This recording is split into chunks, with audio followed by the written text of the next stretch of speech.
This is Baltimore, Maryland, home to Super Bowl champions and Baseball Hall of Famers.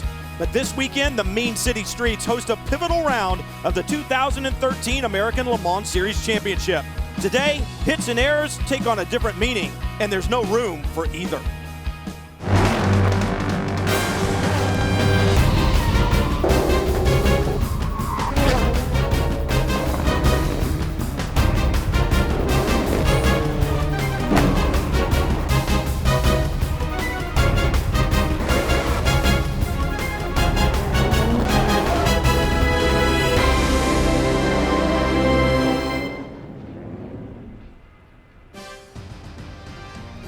ESPN and the American Le Mans Series are proud to bring you coverage of Round 7 of the 2013 American Le Mans Series season.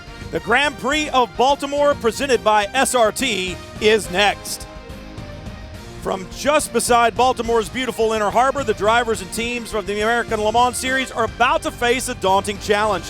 2 hours around a brutal temporary street circuit.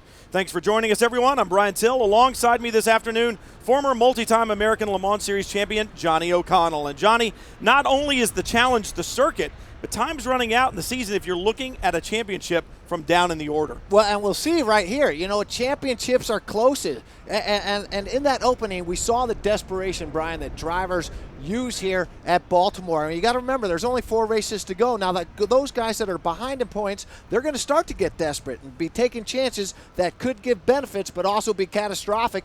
Those guys leading championships need to be smart. And remember, Baltimore is just a battle. The big war, that's the championship. They got to keep that in mind. They got to get through this race with a clean car, get their points, and move on to the rest of the season.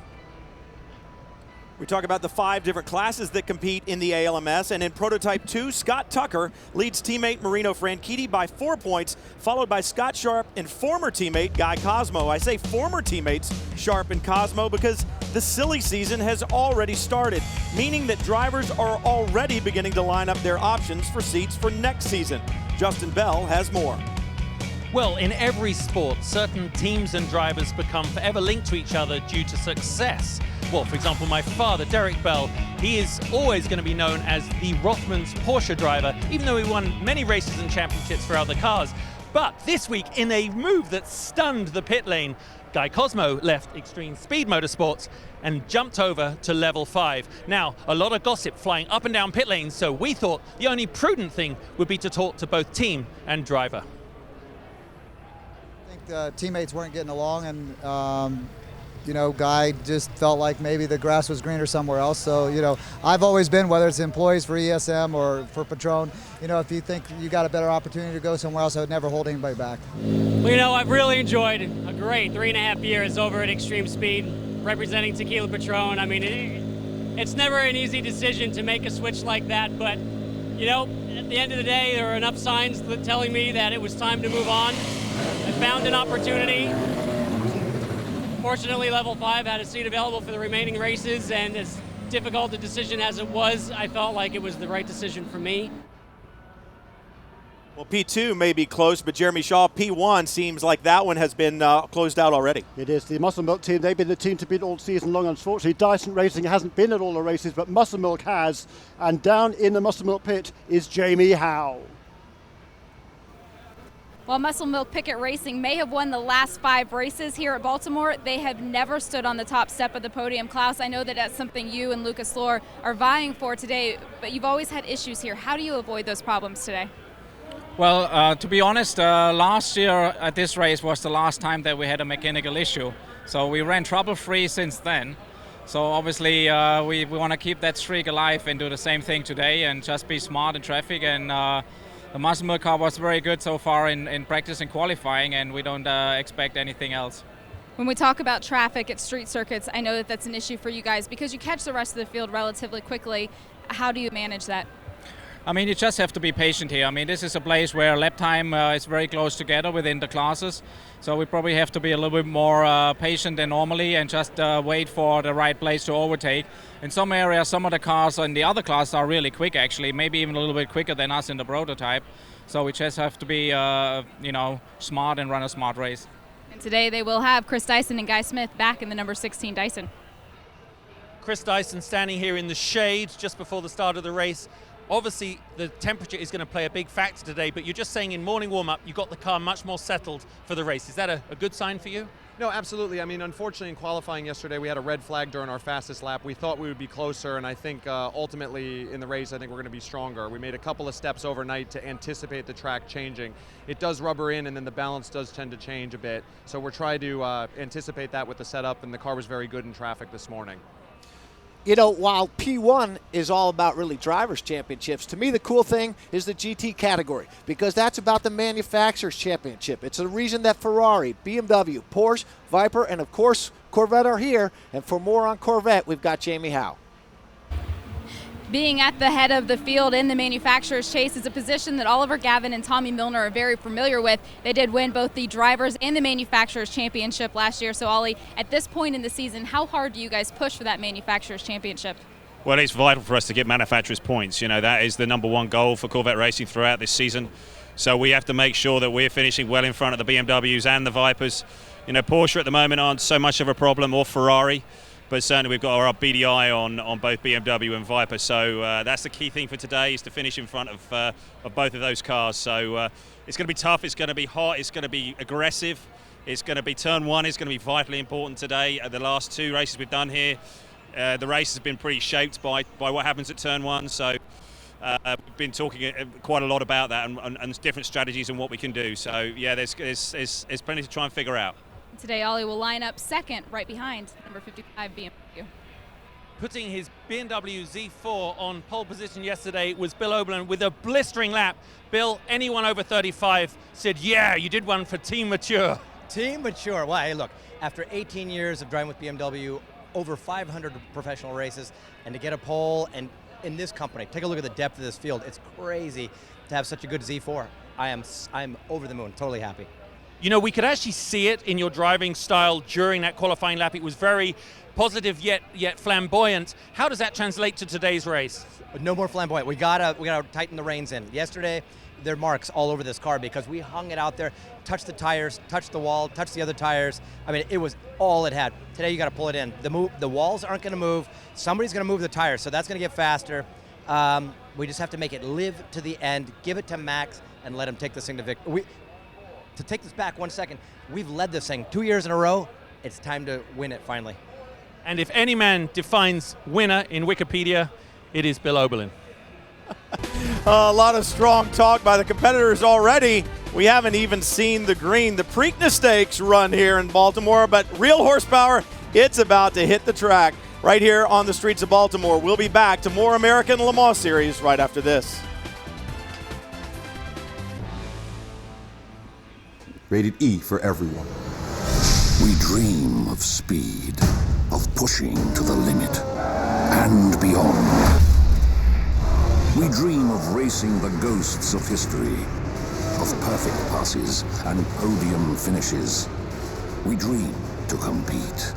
We dream to win.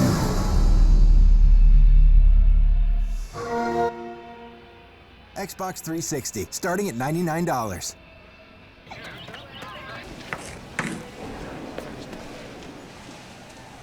You did it. You solved Corman's enigma. How did you do it, Professor? Professor? No, I'm not a professor. I'm just here to see my daughter. She's a dance major. But I did stay at a Holiday Inn Express last night. Stay smart. Stay at a Holiday Inn Express.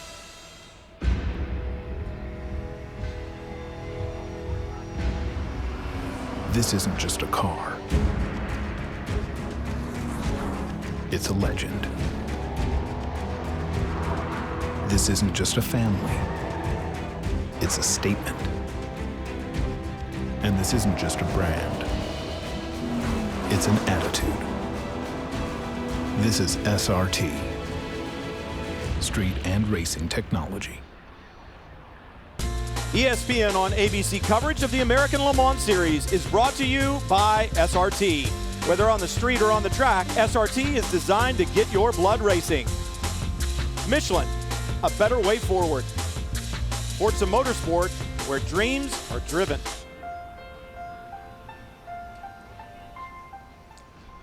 PC Challenge by Continental Tire has been a battle this season. 3 different teams each have 2 victories to their names.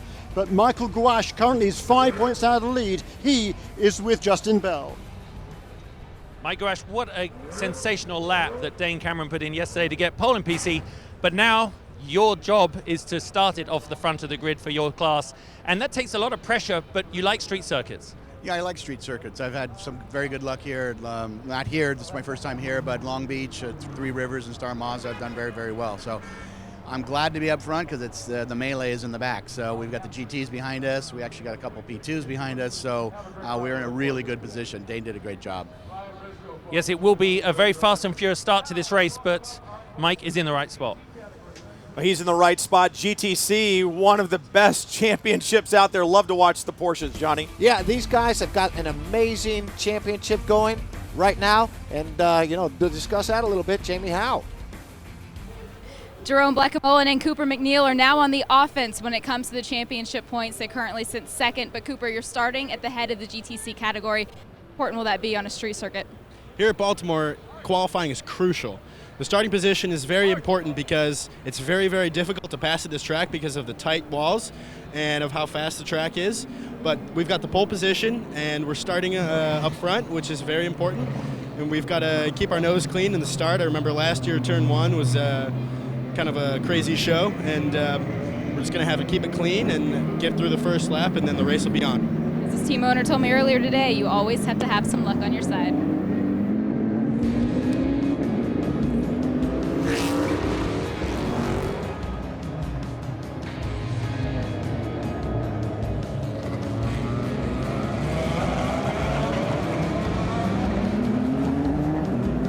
We're in Baltimore, as you can see on Google Maps, right next to the scenic Inner Harbor area, virtually in the heart of downtown.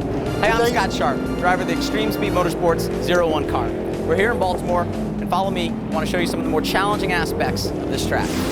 One of the best passing opportunities on the track is here in turn 1. Wide, fast, 170 miles an hour, great braking zone. Dive underneath somebody. But we all, especially on turn 1, the first lap, have to get through the inevitable carnage as everybody funnels down to this one little spot. Here we are on turn 5. When planning a downtown street race, there's many variables that have to be taken into consideration. Here's one of 2 spots that we actually run over the train tracks. You can see a foot of pavement had to be made to make the track smooth. Just a few of the variables that all the teams have to deal with, but those who do the best will win the race. The center of controversy here in Baltimore since we first showed up 2 years ago has been these train tracks and the effects it has on cars going 150 or 160 miles an hour over it. And that is 2 to 3 feet of air the cars are getting. The organizers put in this right, left, right chicane complex to really slow the cars down, taking about 50 mile an hour off of them as they cross the tracks. Once you're through the section though, you've hopefully just finished a very fast lap and you're at the start-finish line. One of the highlights of the American Le Mans Series is its diversity, a wide range of tracks on which the teams and drivers compete, from the high-speed airfield circuits or natural terrain road courses to the tight, twisty street circuits. Race distances vary enormously also, from 12 hours to 2 hours at Long Beach and right here at Baltimore, where strategy will be critical, as Jamie Howe explains. Changes the whole dynamic of the team's strategy. Normally teams want to stop under a full course caution, but here in a street race, a 2-hour race at Baltimore, it really comes down to the fuel economy and when that window opens to make it to the end of the race without stopping again for fuel. Now you get to GT and it gets even more complicated because each of the manufacturers get different fuel economy. It's a constant moving target. That's why each of the teams have a strategist sitting on their pit card, back timing from the checkered flag to that current moment in the race. One thing's for sure today though, it's going to come down to having a little bit of luck.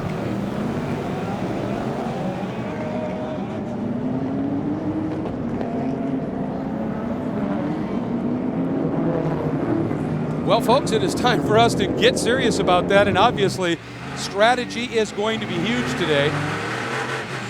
Jamie giving us a little bit of insight, and of course some of these cars can go over an hour, so they could easily make it without any type of a caution on a single stop strategy, but those cautions play into expanding the windows, and if you time it right, you can gain a tremendous amount, and if not, you can find yourself suddenly seriously behind the 8 ball.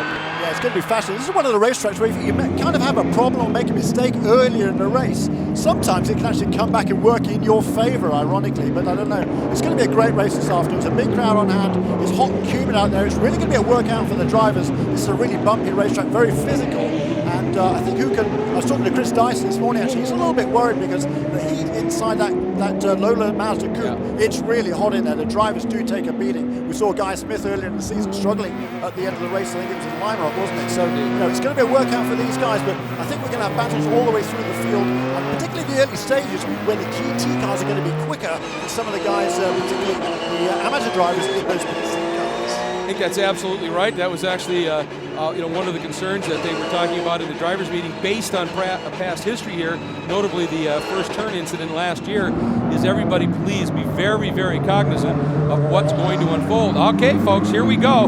Cars onto the front straight and starting to line up, and obviously they will skirt the chicane as they bring these cars around this time, but then after that chicane is mandatory.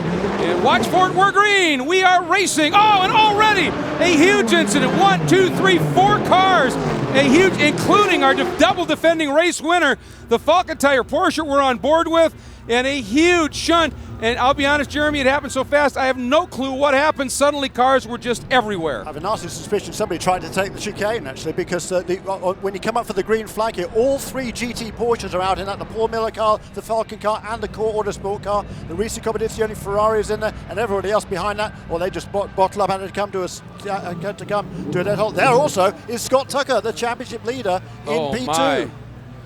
That's amazing. Now he's in 2 cars, but I believe this is the one he is scheduled to get his points in, yes? He's entered in both cars, that's correct, but he only scores points in the car in which he is nominated for points, and that is the 551 car. It actually didn't look like there was too much damage on that car. I don't know, we'll have to wait and see. Well, Jeremy, we're going to take a look and see if we can suss out what occurred here. And there he is, Tucker right down at the bottom of the screen, in and amongst all those other cars. Oh, there is damage. Yeah, now watch this, Jeremy. Yeah. Oh. Shoot, he got hit from behind, didn't he? He got hit from behind. Was that by? I'm not sure who that was. I think that was one of the extreme speed cars that hit it. It could be, but the problem is I think somebody nudged that tire barrier as well. Well, coming up was right there, that tire barrier. Somebody hit that. But wow. What a design. I mean, we talk about the dramas here being down at turn 1, not before the green flag. Now let's look at from Tucker's onboard here. I think he gets hit from behind. Really He does.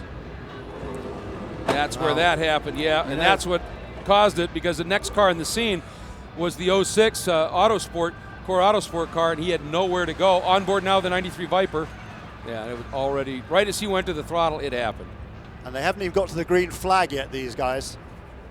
That is just an awfully difficult way to start the race. It's a difficult way they start this race. They kind of straddle the chicane. They keep the tyres out of the way to the right-hand side of the race course. There's a big curb there, which they the rows of the grid sort of straddle it. And somebody there, whoever's behind Scott Tucker on the grid, I fancy it was actually Anthony Lazzaro, I think made contact with the rear of the Scott Tucker car, turned him around, and that is just mayhem ensued behind him. Yeah, that was just unbelievable. But there is a lot of damage to that right front corner on his 551 car, so for championship aspirations for Scott Tucker, like I say, he is nominated to drive both cars, but he can only score points in this car. Yeah, that's huge. And also, and this is, we've talked about it, that number 18 LMP Challenge car, Christian Nunez, running this weekend with Charlie Shears, because of an issue they had. They were back in the mix of GT cars. They were caught in it. It didn't look like they maybe had too much damage. He may have been able to get it stopped, but the simple fact is he's trapped. But right now, you can see the frustration on Tucker as he's on the radio, clearly shaking his head. This is just unbelievable what has just unfolded here. Right as the green came out, and these guys had just gone through the chicane, and mayhem is the only way to put it. Yeah, I mean, the green flag, even from here, I think is another 100 yards or so down the racetrack, so they haven't even reached that far. So yeah, it's just an awful way to get this race underway, and it's going to take a long while to get this debris sorted out, the chicane back in place, and all these cars off of the racetrack. Well, and the problem is as you talked about it, you've got debris on the track as well. getting a lot of damaged cars off, getting the debris off.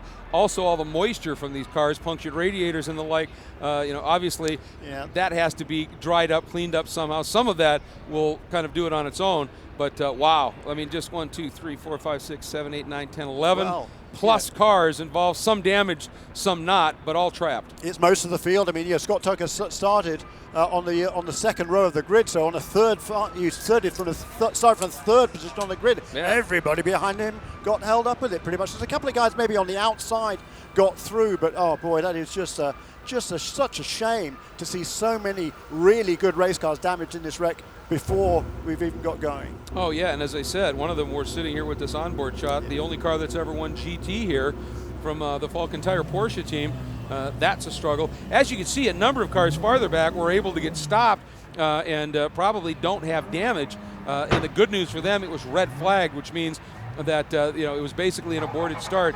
They're not going to lose anything as a result of this, but the cars with the damage, that's going to be very, very, very difficult. It is, and what a shame for the Falken. I mean, it's a shame for all of these guys. The Falken Porsche guys, though, they've won this race each of the 2 years it's been held here at Falken Tires Porsche, and each time, ironically or coincidentally, they started from the 6th starting position. Where did they qualify yesterday? Well, 6th, amazingly. But actually, in fact, they move up to 5th because one of the BMWs, Joey Handcar, the number 56 car, had qualified in 2nd place in the class, but that went to the back because it failed the ride height test after qualifying. So from 2nd on the grid in GT to the back of the field for the number 56 car, and that's it actually coming through on the picture there. It looks like maybe that car got away okay, and you can see here maybe 10 or 12 cars got through unscathed. One of the Vipers there, both Corvettes, one of the BMWs, number 23 AJR West Racing Ferrari, that got through apparently unscathed, hopefully at least, and then a couple of other PC and P2 cars ahead of them as well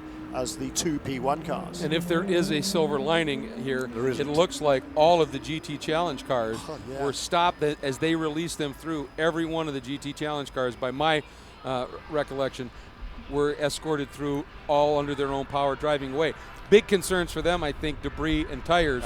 Hopefully they'll get a chance to have a crew member take a look at each of the corners of those cars because, I mean, they're all running those Yokohama tires. It's a great tire, but debris can puncture a tire. It doesn't matter, and hopefully they'll be able to get a look at it. But this one is going to be a lengthy cleanup. I don't think there's any question of that. Look at how pinched that car was. Yeah, that 551 car is so there's no way we're going to see that, I don't think, before the end of the day. I mean, they'll work away and try and get some repairs done, but no, I mean, look, I think the chassis is probably going to be damaged on that car as well, so that is just a disaster for Level 5 Motorsports, and for Scott Tucker's championship aspirations. He came in, we talked about the P2 battle coming in. I mean, it's nothing to choose between Extreme Speed Motorsports and Level 5. They've both got at least one car left in the fray. Maybe Extreme Speed actually has 2, but it's still going to be a battle. And coming into this race, it was Scott Tucker who led his teammate Marino Franchitti by only 4 points. Well, this will give Marino Franchitti a big heads up on that one.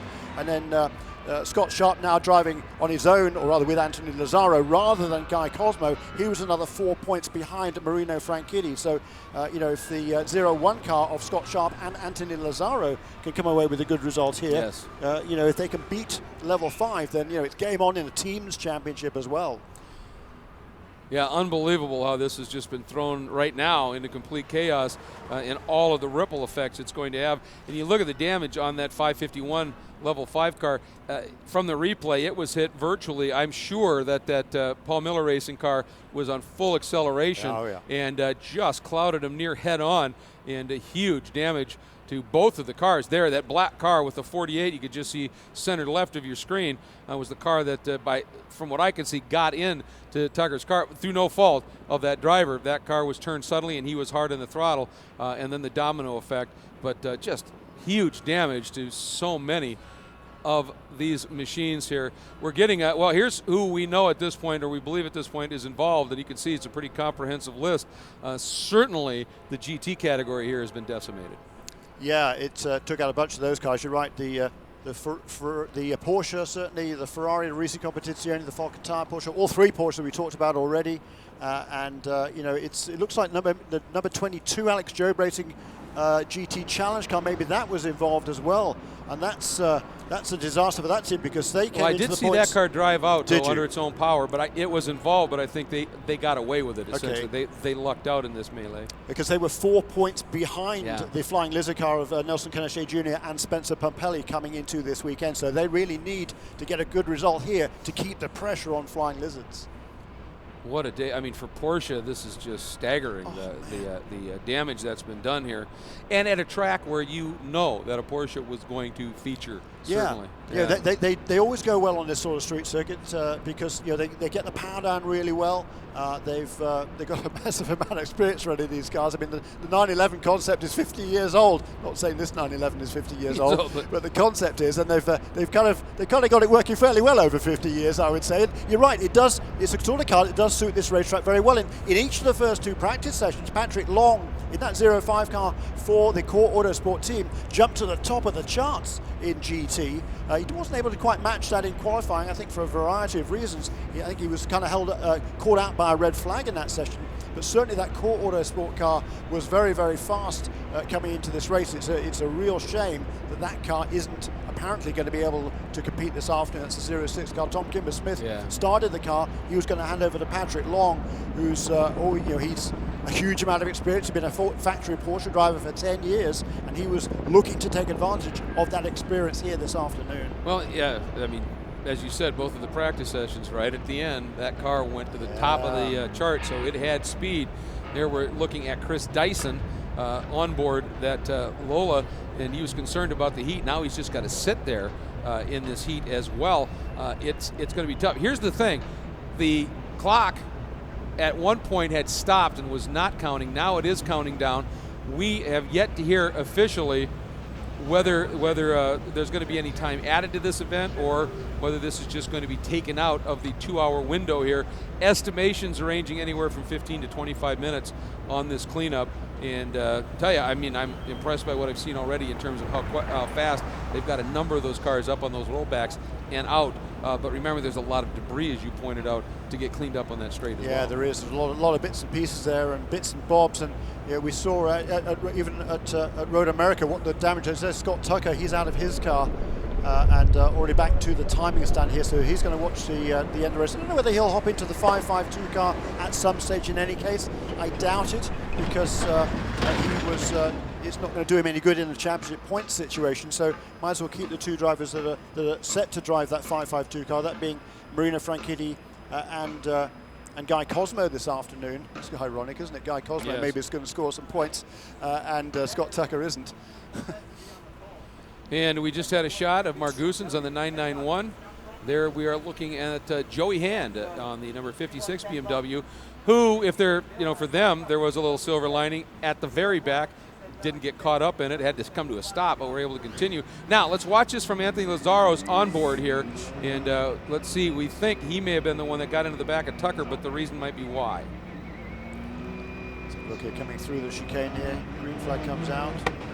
Looks like Tucker's car may have stumbled. You see that big puff of smoke come out of the car. But also the Muscle Milk car in front of Scott Tucker did not get a good jump on it. I think Scott Tucker had to maybe check up a little bit. That caught Anthony Lazzaro off guard. We could just see kind of out of the corner of that frame, it looked like the outside row got a better jump than the inside row there. Yes. And I fancy that perhaps Klaus Graf really didn't get on the throttle particularly well, or maybe lit up the tires or something. We couldn't see that far because Scott Tucker's car is in between us. But, that was really, really unfortunate. And from Anthony Lazzaro's viewpoint in the car, he can see the guys alongside him already going, so he's doing the same. He does nothing wrong there, really, unfortunately. No. Scott Tucker, I think, had to lift, or I don't think he's going to miss the shift in these with their paddle shifts. You can't really miss a gear, but it looked to me like the outside road just got a better jump, and Scott Tucker perhaps had to not get on the throttle too soon. And Anthony Lazzaro, I mean, it's in a tough situation because you hear on the radio, you presumably hear on the radio, green, green, green, so off you go. I mean, your instinct is to just mash the throttle and go for it. You're not expecting anybody to lift off, but it's at the same time, it's your responsibility not to run into the guy in front of you. So that's a tough call. Well, like I said, I saw a puff of smoke coming at, it looked like, from Tucker's car, so I don't know, maybe it stumbled, or as you said, he lifted for a second. Or even had to hit the brakes. Or whatever, yeah. I'd like to look at that again, actually. It'll be interesting to see, but unbelievable. And now you can be sure that there's some pretty intense discussion going on. See the drivers sitting in the cars at the back of this. They're just working those doors, trying to fan some air into the car in any way possible. There is the number 22, middle of your screen, the white car. That, like I said, I think it was the first into that mess, but somehow I think Cooper MacNeil did a fabulous job of getting that car stopped. And when they let all the cars go, he was able to drive out. That is a Porsche that is a completely different story, comprehensive damage. Yeah, the 06 car, the Core Autosport entry, and that's a relatively new car to the series. They joined with this car in Mazda Raceway Laguna Seca, round 3 of the championship.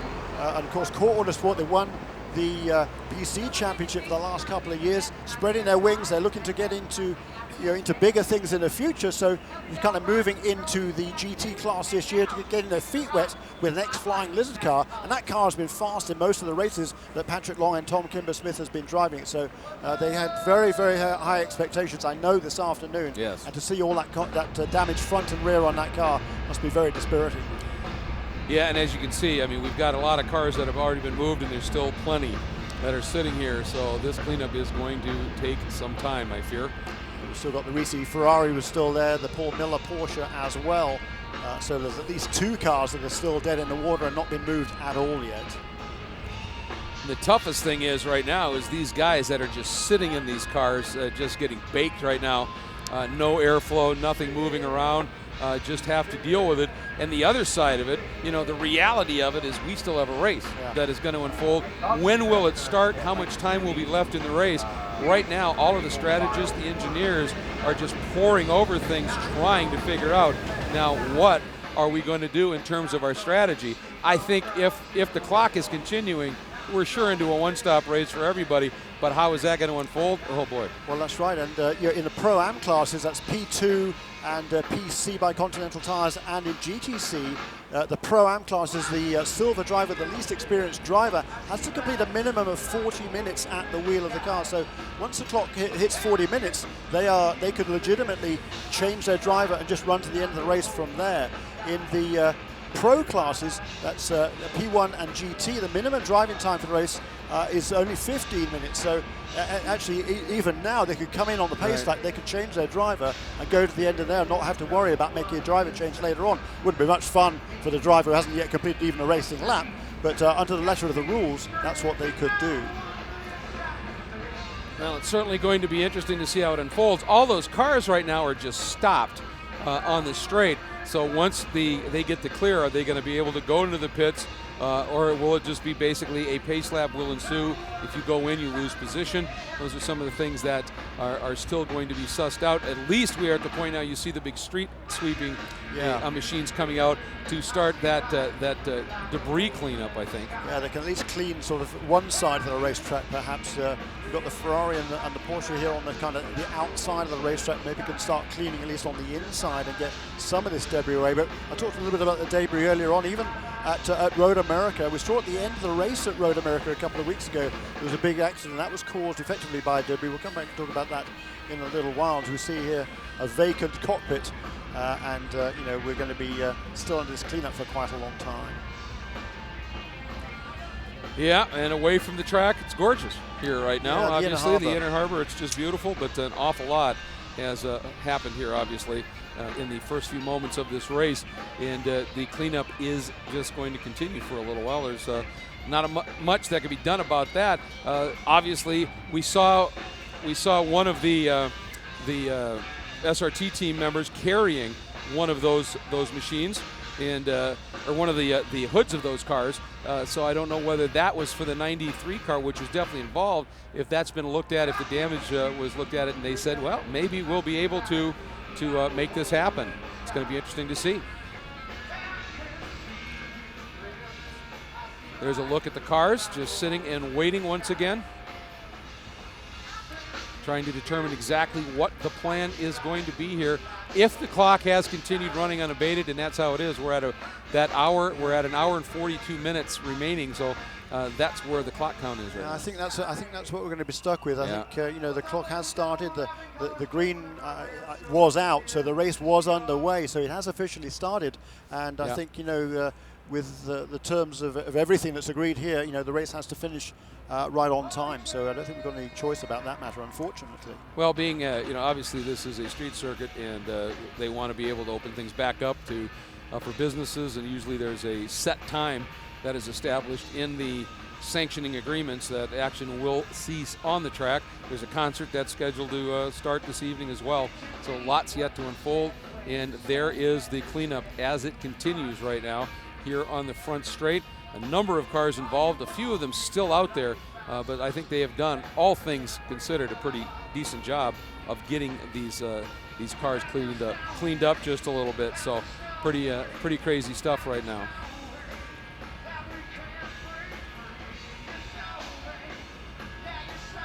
As a matter of fact, Jeremy, they've got that whole, from our perspective, looking at the screen here, that left side where that rollback's coming in, that's pretty much cleaned up. Yeah. Everything now seems, well, there's another rollback coming in, making the turn to load up one of the cars here on the right side of your screen, which is actually driver's left on the track. So, yeah, there's still certainly at least a couple of cars out there that yet to be swept up.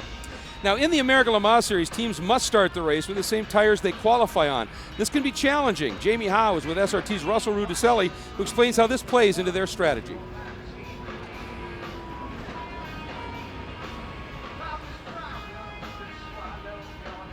Russell, how do you guys balance that for the first stint of this race? Well, as you said, it's really a tough balance between the two, especially here at Baltimore, where being up front is so important. The qualifying position, as we just saw, is really important. You can stay out of trouble. But you've got to balance that because we can't change tires between qualifying and the race. We can't change tires, so we got to save those tires for the race.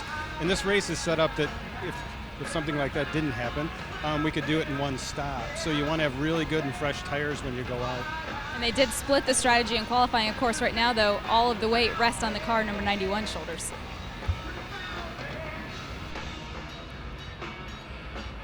Well, and that strategy is absolutely huge, and now it's been thrown into somewhat of some disarray here, not just obviously in terms of how the strategy is going to unfold in the race, but damage to those tires from the debris. Here's another look at it head on, and there was that first bit of contact right there. Yeah, I don't like actually Scott Tucker might have brushed those tires as well, which didn't help. You can see there that the 6 car on the inside just didn't get a good jump. Chris Dyson on the outside in the Lola Mazda for Dyson Racing, he got a much better jump away from the start there. And this is a look we haven't seen. There we Watch go again. This.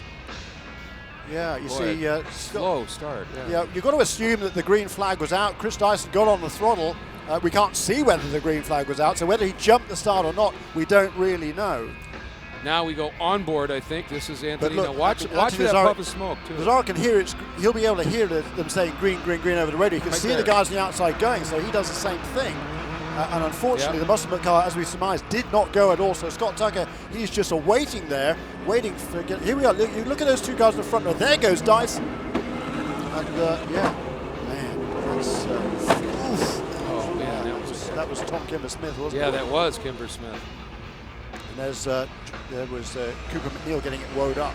Here on board now with Hensler, the Falcon Tire car. The BMW was lucky to get through, wasn't it? Yes, indeed. I think our next look is on board with the number 93 Viper, the Pennzoil Ultra Machine. You hate to be able to pin blame on something like this, really. But you wouldn't want to be sitting where he is, would you? There's a Viper pinned up against him as well, number 93 Viper. Boy, that car's been strong the last few races. And a little bit unlucky, actually. The last round at Road American, number 93 car, Jonathan Bomarito, had been on the pole there and in the previous round at Canadian Tire Motorsport Park. And they were looking good for a win there in the late stages, because as the race unfolded, it looked like the 91 car and a couple of Corvette and a couple of cars behind him were all going to have to pit for fuel in the final 2 or 3 laps. That would have left the 93 car looking good, but it didn't happen. It did not, and obviously lots unfolded here. And I believe Jamie is working pit lane pretty hard and may have found one of the drivers who was caught up in that. Unfortunately, because of that, Wolf Hensler already back on pit lane. Wolf, from your seat, what happened? Yeah, not a good way to start a race like today. From my point of view, I mean, they called green, and I went on the throttle and started a race, and then all of a sudden the car in front of me, the core car, Tom Kimber-Smith, broke very hard, and I tried to avoid hitting him, so I broke hard and tried to go to the left, but I couldn't avoid it. anymore and hit him on the left corner, and then I spun and got hit by the Ferrari, and then more car came and hit us. So yeah, it looked like when I watched it on TV that there was a problem with 2 LMP cars ahead of us, and I think nobody from us could see what was going on there. That's a prototype spun, and we had no idea. I didn't see it. I only saw the core car ahead of me. Team Falcon Tire not going to make it 3 in a row here at Baltimore.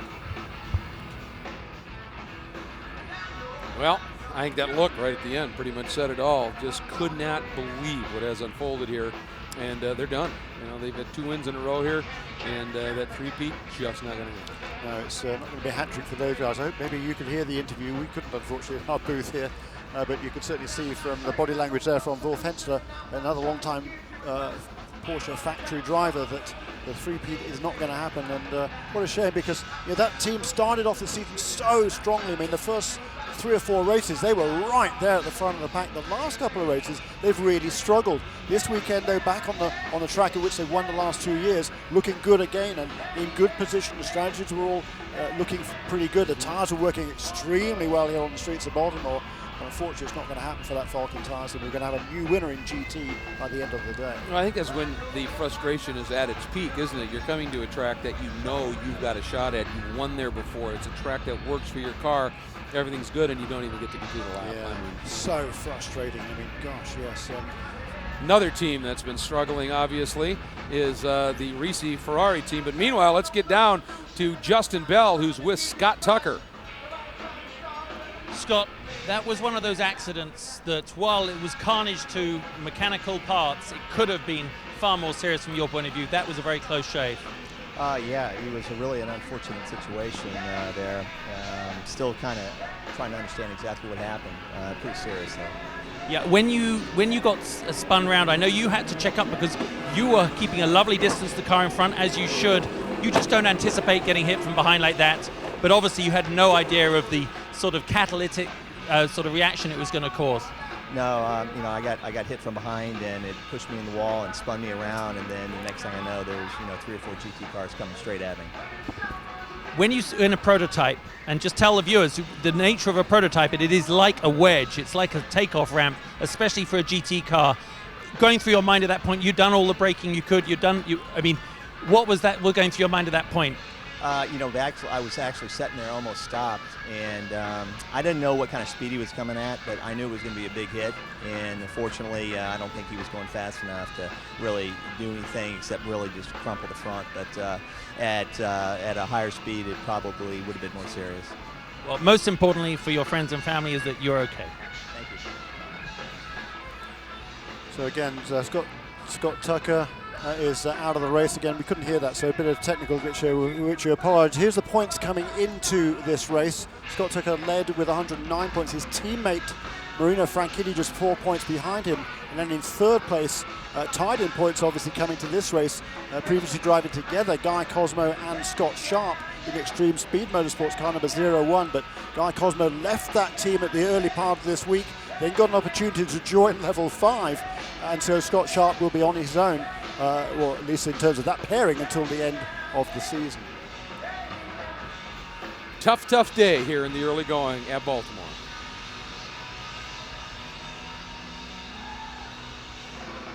Well, I guess the small solace is, if you need to, just wander a little bit to the east, and you've got that beautiful view. Get down on the waterfront for a little bit here. Although I think we are closing in on getting this cleaned up. Looks like they're starting to move some of the wreckers, and there the cars are now. They've you can see they've circulated back around and are pretty much just holding station. And as soon as we get the word that we'll be able to go, this one should be able to get going again relatively quickly. Now the question is, those cars, obviously they haven't been sitting there running. Race cars, of course, not designed to not move.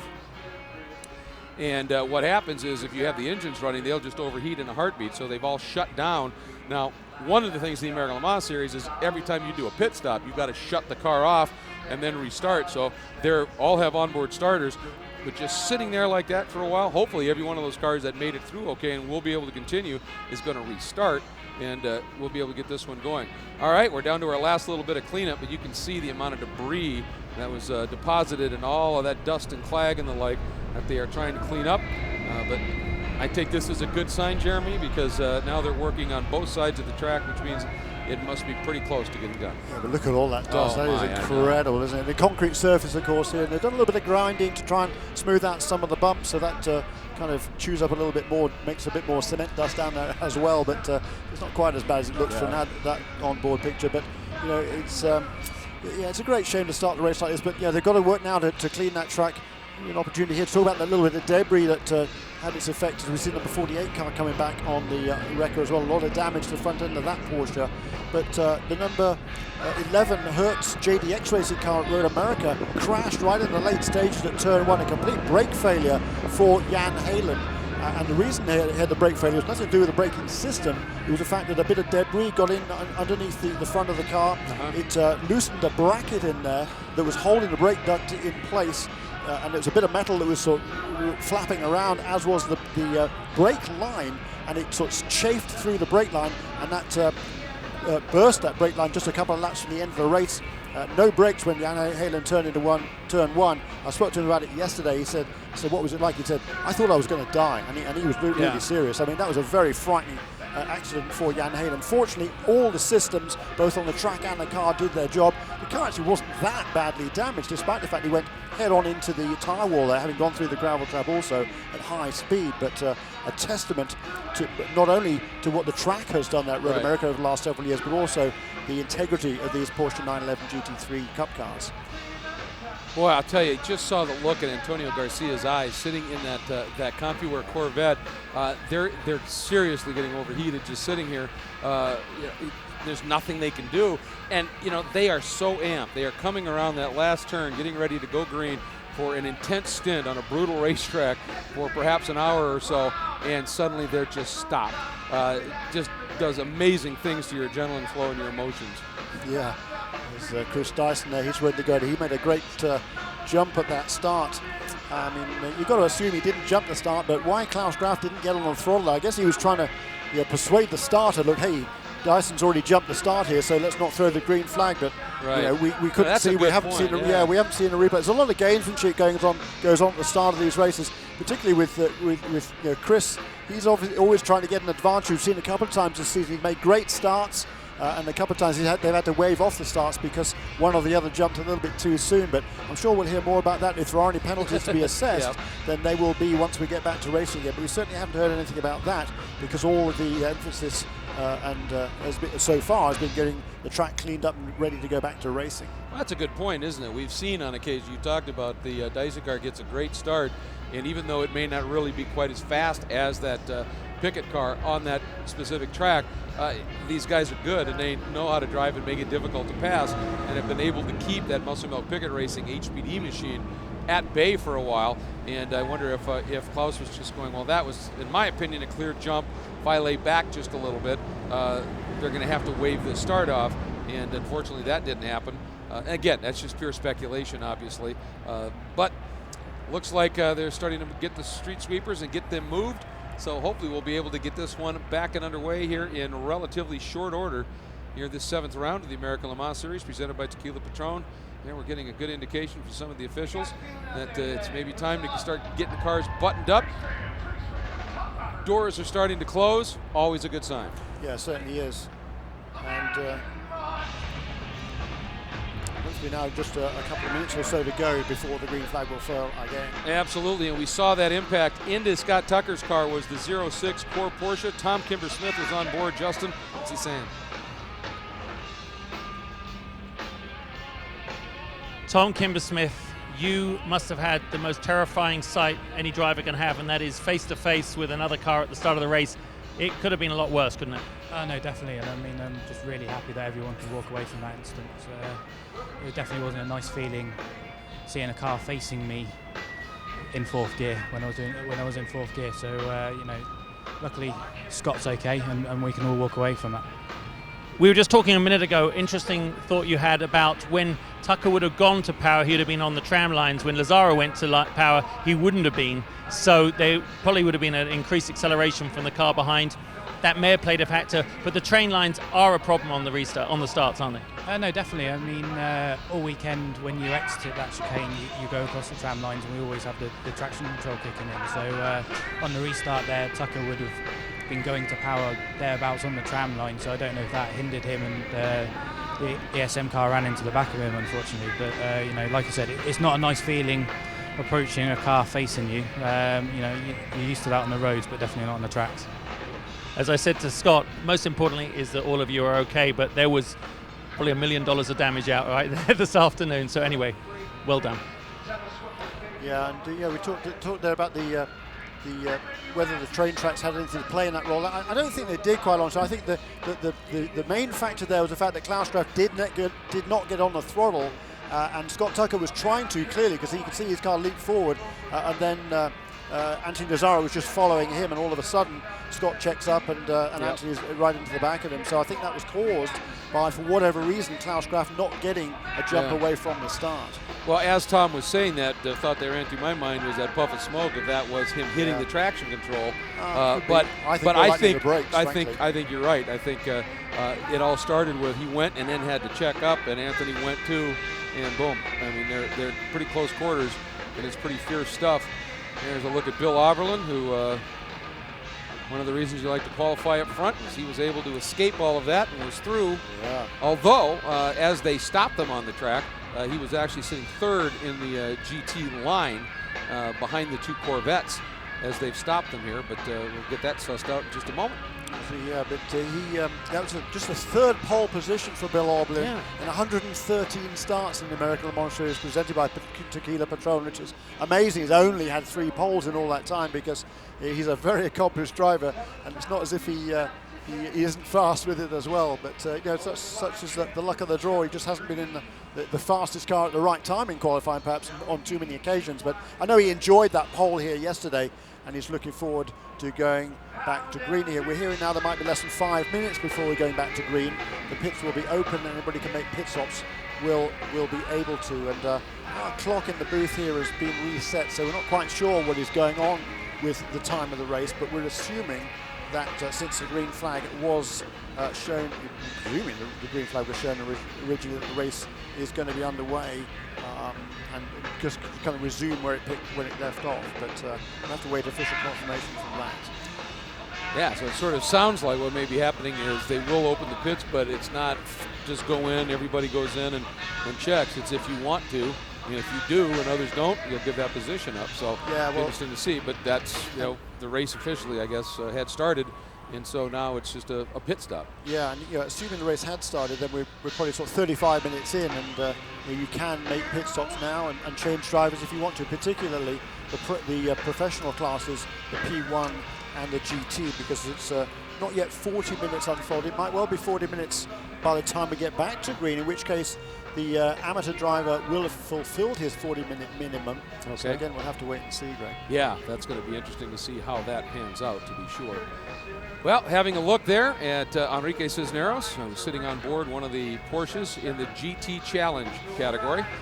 And pretty interesting, of course, there's lots of racing that unfolds during the course of the weekends here. IMSA GT3 Cup Challenge by Yokohama, round 11 ran here as well.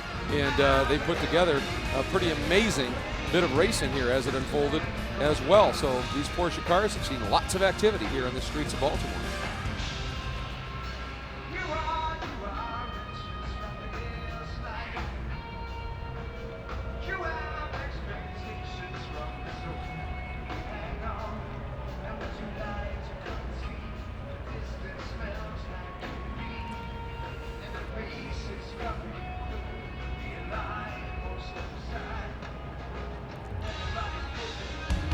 IMSA GT3 Cup Challenge by Yokohama in action here in Baltimore. Sloan Uri from the pole. Madison Snow starts second, but it doesn't take long for Snow to move to the lead.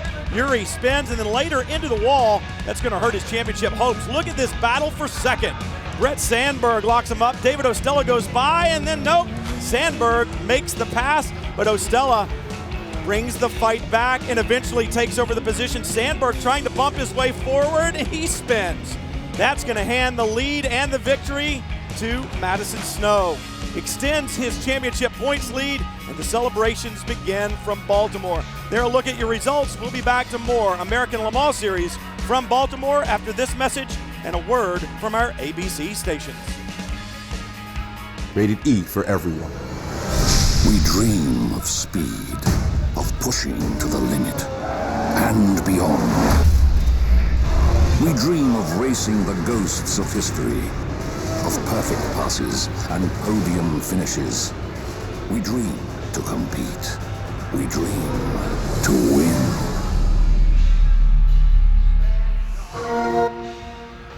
Xbox 360, starting at $99. Here's another great thing about our Dueler tires, a comfortable, quiet ride. Whose idea was this? Corporate. At Bridgestone, our passion for performance knows no bounds. Everything we ever thought up. Everything we fight for. Everything we dream of. Everything we are. The 911. Porsche identity. There's so much to love about Bridgestone's Dueler tires. The amazing traction, the quiet, comfortable ride, and they're really tough. It's like loving 3 tires in one.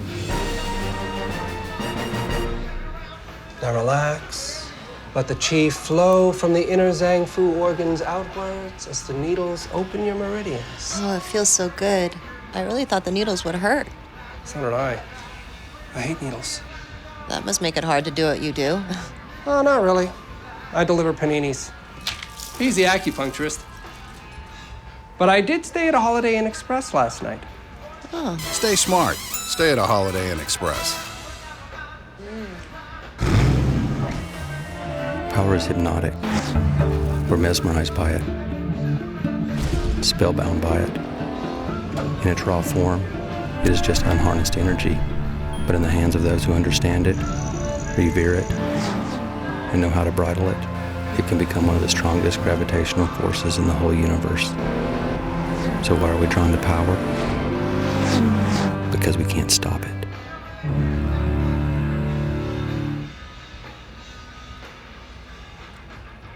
Welcome back, everybody, as we continue our coverage here of the 7th round of the American Le Mans Series presented by Tequila Patron, the Grand Prix of Baltimore presented by SRT. Beautiful aerial view of the Camden Yards area, and of course that is part and parcel of the area that this track wraps around here. As a matter of fact, along one of the sides of Oriole Park at Camden Yards is the pit straight, and there is the front straight that has produced one of the more interesting starts we've had in years in the American Le Mans Series. Not good interesting, unfortunately. Bad interesting. And because when the red flag came out, a number of the field had not officially passed under the start line. Essentially, in terms of lineup order, this will be considered a brand new start, and everybody will be put back in the position that they basically had qualified in. Obviously, the cars that are not going to be able to make the restart, those gaps will just be filled. Everybody will move forward. But basically, we start this one as if it had never happened, obviously, just with some of the changes. And so everybody gets, in a sense, except for the guys that were obviously caught out in that, a bit of a do-over. Some of the guys that really got bottled up and maybe lost a number of spots but were able to continue running are going to at least be able to regain their starting spot. Now, we're going to take you back, folks, just in case you missed it, and show you what unfolded on the start from the aerial view. You see Klaus Graf laid way back. Tucker had to back off. Anthony Lazzaro got into Tucker, turned him. The GT field coming up on him, some of them absolutely unsighted on hard acceleration. Tom Kimber-Smith said he had already reached for 4th gear on the launch. And here's the ride from onboard Tucker. And for him, I'm sure a frightening moment when that 06 car hit. Watch this, folks. It's unbelievable. That's right, yeah, because he was just itching to get on the throttle. You could see the other guys disappearing onto his left, and he can't go anywhere because he's pinned behind Klaus Graf there. So you got a feel for those guys. It's just a really unfortunate series of circumstances to led to that accident. You see, actually, Scott Tucker also brushed those tires as well because he wanted to get going, but he was trying to look around to see what the problem, I think, was Klaus Graf. He brushed those tires with his left-hand side of his car. That wasn't really significant in anything, I don't think. But still, just you got to, it's very unfortunate, particularly for Scott Tucker, and of course everybody else who's held up in that involved in that incident as well. But hats off to, as you were saying a while ago, the GTC guys all hung back a little bit at the start, and boy, that was very beneficial for them because they were all able to get woed up before they got involved in that fracas as well. Yeah, absolutely. It saved them, really. Yeah. And we just got an update now from pit lane that Jamie had talked to the guys from Muscle Milk, and they had said in the drivers' meeting, once they cleared the chicane, they're supposed to continue to maintain that same speed, form up again, then go green.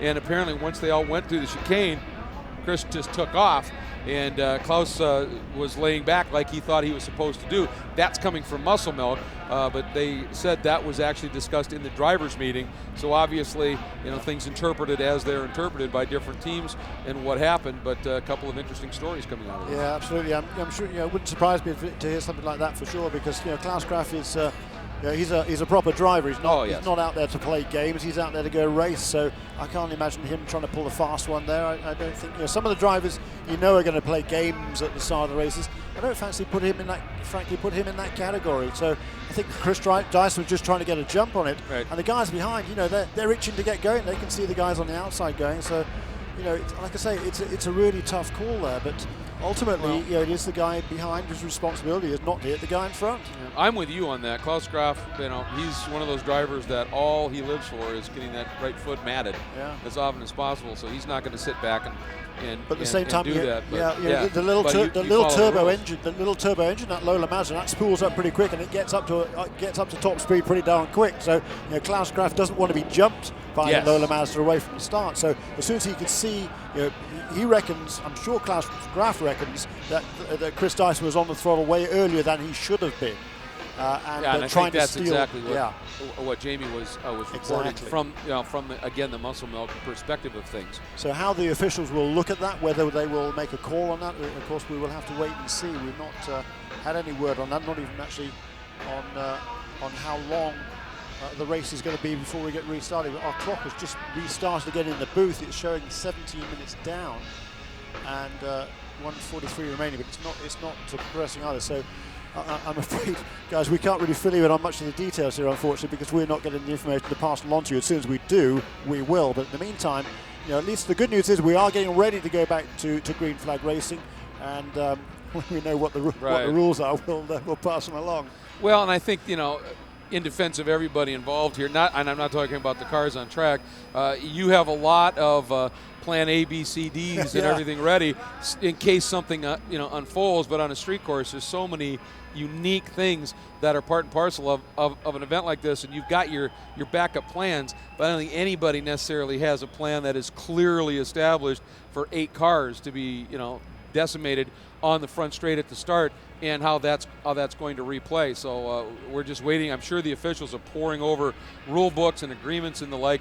What can we do to bring you as much racing as possible, as we're allowed? Right, and the teams, I'm sure they're on about plan Z3, I would imagine, at the moment. Because, they don't know what the rules are now from here to the end of the race. How long we're going to have to race, and what whether the driver minimum has been effectively passed now or not. But it'll all become clear pretty soon, and we can get that along. And in the meantime, like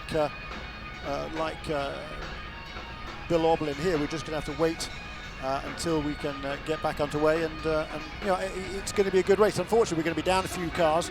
Thankfully, it's not quite as many as we'd feared. We're certainly going to be down 5 or 6 probably, but for a minute there, it was looking even worse than that. And it's interesting to know you truly are a long-term U.S. resident now, because that was, you said Z3, not Z3. Oh, yes. So absolutely fantastic. 28 years, that'll do it.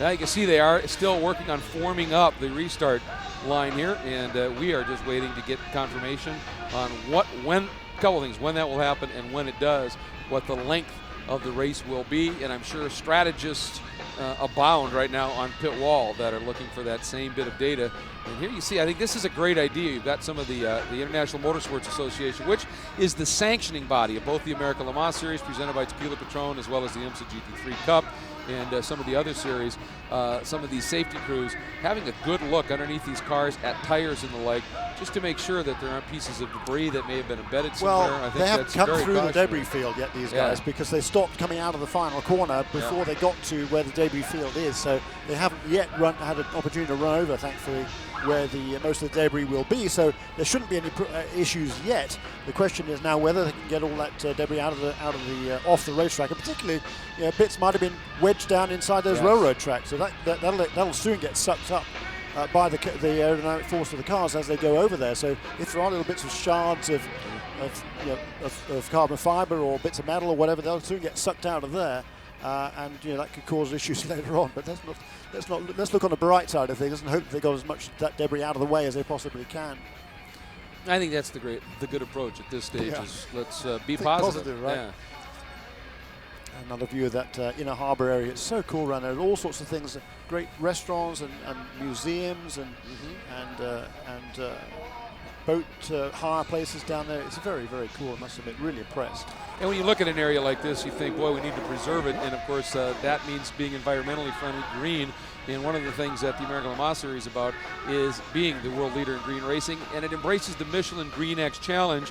You can see it's a formula: clean, fast, and efficient is basically what that's all about. It's a very intricate formula, but they do a great job of producing these championships within a championship for each race.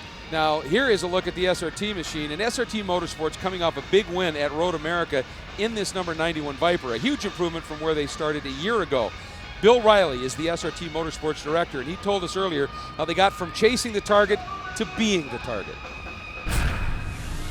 I think it's just a lot of hard work. I mean, our success is just because everyone at SRT Motorsports is working hard. Everybody's pulling in the same direction. Everybody's pulling a lot of weight. From Road America to here, we haven't done a lot of changes. We changed some ballast around on the car and retuned the car for the street circuit. But the car has changed so much in the off season. We've done so much development work to it. We really just look at the data from last year, mostly for gear ratios and so forth. But a lot of the suspension settings are more of what we ran with at Long Beach. The morale is pretty high with the team right now. But, in this kind of situation, we just got a monkey off our back, and now we have a target on our back. Boy, I'll tell you, that was huge. And now you can see SRT, Street and Racing Technology, the presenting sponsor of this Grand Prix of Baltimore. So they come off of their first win into an event that the company itself and SRT, Street and Racing Technology, is almost now being considered a separate division, if you will, with those high-performance machines. Now, let's go back and show you one more time. From the high camera, you can see there that third car on the right, Anthony Lazzaro, getting into the back of Scott Tucker. Tucker was checking up because Graf did not go when Dyson did, and there's some debates as to why that happened. On board with Lazzaro, Tucker, the black car right in front of him. See that little puff? And I think that may be right when Scott had to check up, and Anthony tried to avoid him but got into the back of him and turned him. This is the terrifying one from Scott Tucker's perspective. Yeah, it certainly is. He's the kind of the meat and the sandwich here. He wants to go, and he can't. And you can see the guys going alongside him on the outside row there, and Anthony Lazzaro behind him. He saw those guys going as well, so he wants to get on the throttle, and carnage ensues from there. Boy, did it. And this group, fortunately, were able to just get through it, stop before it happened, whatever it took.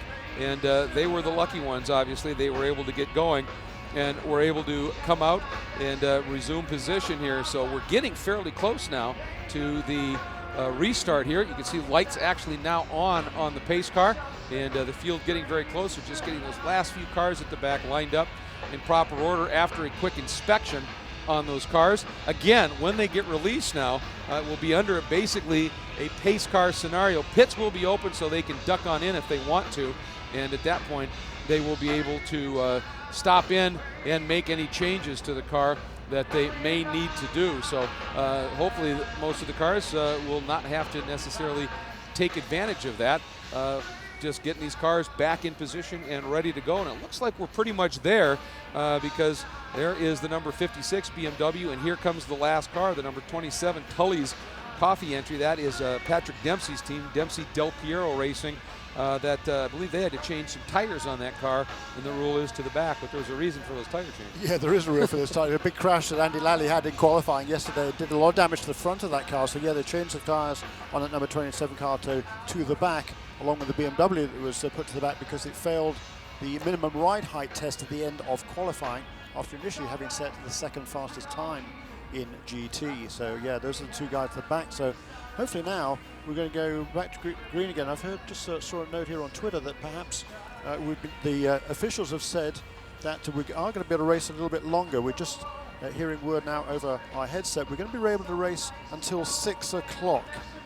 So the note I said 6:15, but now we're told till 6 o'clock. So we'll have a bit more than an hour's racing to go back to racing, and again we'll have to see how that pans out in terms of the strategies that unfold from there.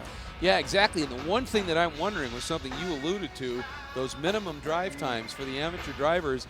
Do they, as they release them now with the pits being open, are we going to see a number of those teams duck in, do their drivers change, or do they need to wait now and find out, exactly how much time's left? Is there a percentage change? I mean, there's just a lot of things for them to be dealing with. I know as one of the AM drivers, sure, I'd like to get the drive over in the hands of the pro and be able to battle for a win. But I came here to drive too. Do they just want to hop out of the car without ever having essentially turned a lap? It's going to be interesting to see, I think. Yeah, that's exactly right. Especially when some of those AM guys are funding. Yeah, some of the program, they want their track time as well. Yeah, well, there's certainly, it'd be if we've got an hour and 20 minutes to go in a race. I think the clock is going to be complete. I presume the clock is going to be completely reset since they've set the grid back to how it was initially, minus the cars that have been eliminated in that crash. I'm kind of assuming that we're going to start the race from scratch, from zero. In which case, the P1 cars are going to do a minimum of 15 minutes, and the amateur guys still are going to have to do a minimum of 40 minutes when we go back. But again, that's kind of a guess, I'm afraid. Well, that's what we've got right now. So we're just waiting to see this, but it sure looks like we're going to be going fairly soon. Again, looking over at, I'm sure, an extremely hot, physically hot Enrique Cisneros sitting on board that beautiful NGT Momo Porsche. Complete restart I'm seeing here on Twitter from the ALMS Notes Twitter feed. So preparing for a complete restart, so that would mean resetting the clock to, I'm presuming, to zero. But how they handle that is we're going to have an hour, and probably by the time we get to green, it's going to be an hour and 15 minutes, I would estimate, to the end of the race. So if that's the case, then it's kind of 40 minutes and 45, I guess. So they might keep the rules as they are. And just split the race into two for the amateur driver. Makes sense to me. I think that way at least the amateur drivers get a full stint in, hopefully. Yeah, so you get around the first corner this time, rather than shortchanging everybody on that, I think that's the way to handle it. At least as long as we can get an hour and 20 minutes in, that's how many minutes is that? 100 minutes, isn't it? So. Is it? So yeah. No, 80 minutes. 80 minutes. So two times 40 minutes. That's fair enough. Absolutely. That's cool. Okay, I'm getting excited again now. I think we can have a proper motor race, and the strategies that they'll be a lot simpler because 40 minutes is exactly halfway through the race. So I guess they can't do that, can they? You can't have everybody coming in at 40 minutes, the 40-minute mark. So, but the amateur, all the amateur drivers are starting the race. Sure. So if they go to 40 minutes or more than that, and however long they feel comfortable with more than that, then they can go on from the end. But at least the pro classes, they don't have to hit that 40 minute. All they need to do in the pro classes is, I'm pretty sure it's 15 minutes minimum driving time for the pro class. That's GTs and the 2P1 cars. So at least we can get that bit underway, and that'll be pretty straightforward. Well, I think, and this has also evolved into something different. Coming in here, it was obviously a 2-hour race, which would still make Long Beach at 100 minutes in length the shortest race of the season. In essence, this now becomes the shortest race of the season at 80 minutes, which once again puts an awful lot of pressure onto the, as Johnny O'Connell, our compatriot Johnny O'Connell would say, the guys that while he was out playing with cars were playing Dungeons and Dragons. The really smart engineers that are on the wall are going to be working on what to do in terms of this strategy.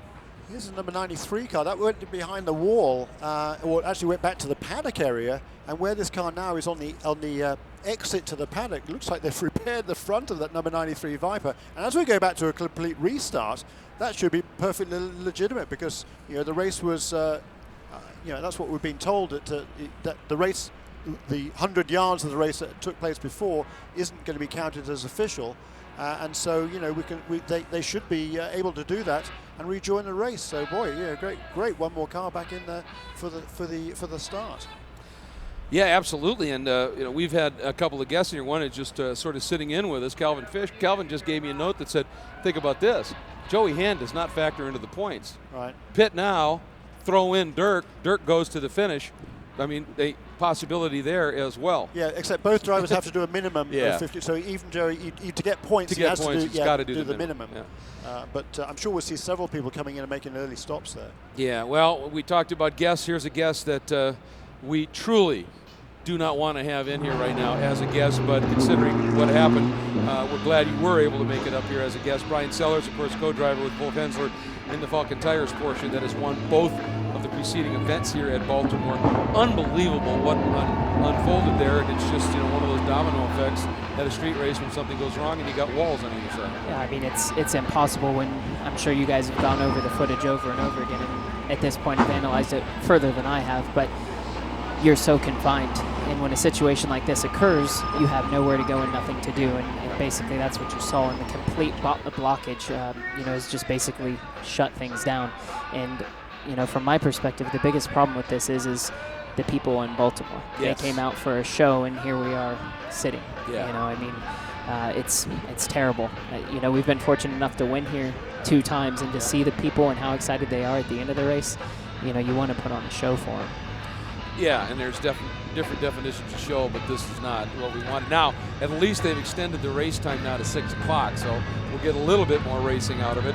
And we did see a good piece of news from the SRT camp, and again, they're the presenting sponsor here this weekend of the event, the number 93 car, which was damaged in that, but apparently we'd seen them running with hood and damages, and they've been able to get over there, get that car taken care of. And they were able to get that car back out, although it will now have to start at the back. Pace car is rolling, so Jeremy, we are about ready to get going. We had an interview with Wolf, and we got his perspective on it, but from where you were at the pit wall, did you see it unfold on any of the monitors? What was your take? Well, it's difficult to place blame in these situations, obviously, but it looked like the short and the long of it is the right-hand lane did not accelerate, and the left-hand lane did, and that's where the trouble occurred. Is I think a lot of people were called green, but the right-hand lane didn't go, and that's where the accident occurred in the back of the field when they started to bunch up. I sat on the radio and heard our green call, but the cars didn't accelerate. So, and then you saw the melee that occurred after. Yes, and it was just staggering what happened there. I mean, at least half the GT field was pretty much eliminated. Yeah, absolutely. You take out a lot of main competitors in this race, and now one of the biggest things is what is this going to do to the strategy moving forward to these guys? It's no longer a 2-hour race. Yep. How do they play their drive times with their drivers, their minimum times, the GTC guys and the LMPC guys? How does that all work out? So it'd be interesting to see what the teams have put into place now. Yeah, we're just hearing from that determination is going to be made very shortly. My understanding, it hasn't actually been made yet. And once they figure out how long the race is going to be when they get the green flag, then they will determine what that minimum drive time is. And as you just saw, a little bit of a problem not being able to get the Team West Alex Job Racing Ferrari, one of the GT cars that got through that, able to get it restarted. So they're going to have to pull that car around. I don't know in this scenario if he's able to do the bump start and get it going, whether he'll be able to take off on this. Oh, now that's funny. A great tweet. We'll read that from you now. We have cars are out, and of course the report was that the pits will be open, so it's going to be interesting to see what unfolded. But you know what? One of the things that we like to talk about here are the rules of the road, and in ALMS, the balance of performance affects that. What exactly does that mean? ALMS's COO, Scott Elkins, explains what is the BOP and why it's critical. Balance of performance is a way for us to ensure that each manufacturer has the ability to have a level playing field. with the performance of their cars in the American Le Mans Series. We use weight. All the cars use a restrictor that the air is limited into the engine, so we have the restrictor, we can do the work with that, and then we can also use fuel capacity to make changes to how long the cars can run a stint or in between pit stops. If we don't have something like balance of performance, it allows the manufacturers to spend unlimited budgets, do unlimited development, and continue to spend money. So we try to cap that by allowing them to build a car that has a specification to it. It stays at that specification, and then we make adjustments through balance of performance. We have it written in the rule book that we're allowed to do it 3 times. We can do it 30 days after Sebring because all of the new cars, that's the first race. And then we have the opportunity to do it 2 more times throughout the year. So we try to limit it so that we're not making changes every race. Not a job that I would wish on a lot of people to have to do that balance of performance with such a wide variety of disparity, not just necessarily in the prototype ranks, but even in GT. Now, we have got a couple of cars have made calls down to the pits, and Jamie Howe is down there, and I think she has got some information. It's just up in the distance there. We're watching the Team West AJR Ferrari getting towed away. Jamie down in the 56 BMW points. Jamie, what's up? We've already seen a split strategy play out for BMW Team RLL. The number 56 with Joey Hand behind the wheel has already come in. They made a pit stop. Dirk Mueller is now behind the wheel of the car. But for the number 55, they're going to lead the GT field back to green. So they're already playing with both of their bullets in the gun. Justin? The difficulty with strategy decisions right now is that the teams are awaiting confirmation on the minimum drive time. And that, as you can imagine, will have an impact on every team here. Right behind me up there, you can see Dominic Farnbacher is on the stand for the 91 Viper because I think it's a smart decision. Depending on the minimum drive time, he may get in the car, but of course, fuel strategy will change. Can some of the cars get very, very close to the end of the race with an hour and 10 to go? This is really playing out. Everyone right now doesn't want to talk to us, Brian, because they are absolutely glued to the monitor to find out what the feedback from race control will be. Yeah, you're right. I mean, that is the story in many ways, is exactly how is that going to unfold. Boy, Dyson not giving Klaus a lot of room there. Making it interesting. Now we have to go through this again, through the chicane, then regroup. And again, Dyson just drops the hammer and takes off. Somebody hitting the tires back there, and we got waved off. We have a wave off on this one. And wow, clearly just some confusion here. And Klaus coming over, and I think he's trying to make a point here. Unbelievable. It just seems to be a couple of different perspectives on what's supposed to unfold here. And as you said earlier on, I mean, the drivers are told from where they're supposed to accelerate. The front row drivers are told from where they're supposed to accelerate. As far as Klaus Graf is concerned, he didn't get to that point on either time in the original start and on this restart as well. So that's why he is really getting, he's not very happy with Chris Dyson right now, I can tell you. And nor will the officials be. I think the officials will be having a look at that. They laid down the rules pretty solidly in the drivers' meeting. And if he's disobeyed that on 2 different occasions, I reckon Chris Dyson's going to be for the high jump here. Well, Brian, you were in that drivers' meeting. What was said? Well, they don't address the start fully in the actual drivers' meeting itself. However, what they do is they take the front row starters, as Jeremy was alluding to, and pull them into their very own separate meeting. And they go much further into depth about their actual start procedure, and I would suspect that Paul Walter spent a lot of time here with the splitting of the chicane and you know how difficult it will be to actually make it happen. And particularly, we've seen on several occasions this year Chris Dyson trying to get a jump at the start, and sometimes he's been successful, sometimes he hasn't. I think that's their advantage, right? That's the one place that he has to be able to be good, is that car doesn't make, I don't think, quite as much downforce as the Muscle Milk car, possibly not as much mechanical grip as well.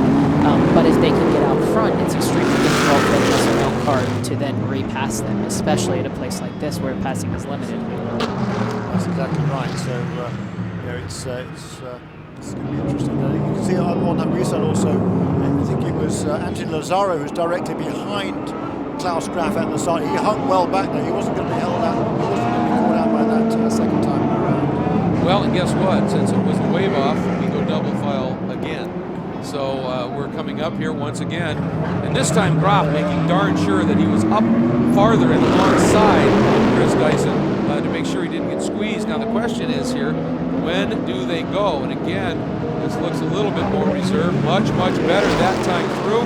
Now the green flag has flown. We are officially racing once again, and it is a drag race. And that little Mazda Turbo, when it spools up, it's got a good head of steam. But Klaus Graf, I think he said enough and just went in deep, then faded back over to the left, opened that door up, and Graf into the lead. And here comes the rest of the field. And so far, folks, through turn 1, which was the location of that huge incident last year, we're through, we're racing. Into turn 3, the tightest corner on the track. There's a great start there by Alex Popov there in a white car, the PC car. 4th and 5th place overall. He died out the inside into turn 3. I think took the lead in the class in front of our number 3 Corvette. That is Michael Gouache, who started on the pole in PC. Oh no, there's an incident in turn 4. Gouache just squeezes through. Several other cars did not. That's one of our Cup P2 car, and one of the LMP Challenge cars is caught out. I don't know if I've seen a race in recent years that's been this bad. I've never seen one, that's for sure. Yeah. Well, that's that corner we've talked about it. You're in this huge wide, you can see that almost 5 lanes wide, turning down into essentially a 2-lane bit of track. And the problem here is, we've talked about it, you've got to get these cars moving, because a lot of these cars, particularly the prototypes, they're not designed to sit still with the engines running. So let's go once again to our chopper shot, another incident to show you here.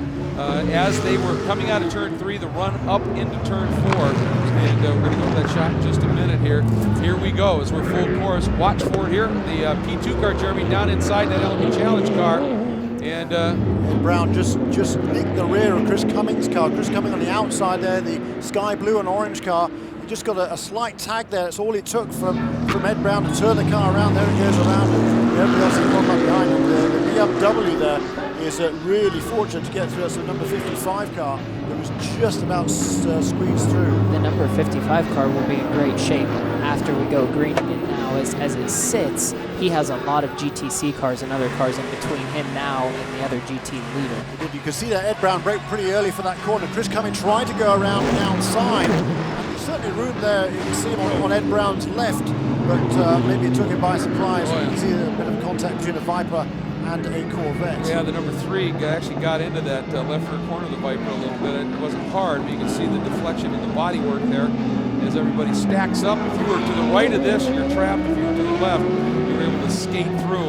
Eventually, everybody able to get out of that turn, except, I think, the number 8 LMP Challenge car of Chris Cummings. Not a good weekend for Bar 1. Obviously, they had that big shunt in qualifying. Rusty Mitchell getting the wall and basically riding off the tub. And now the team car having its problems over there at turn 4. And, well, I'll tell you what, the tire engineers, they've got a job today as well with everything unfolding. We'll be right back.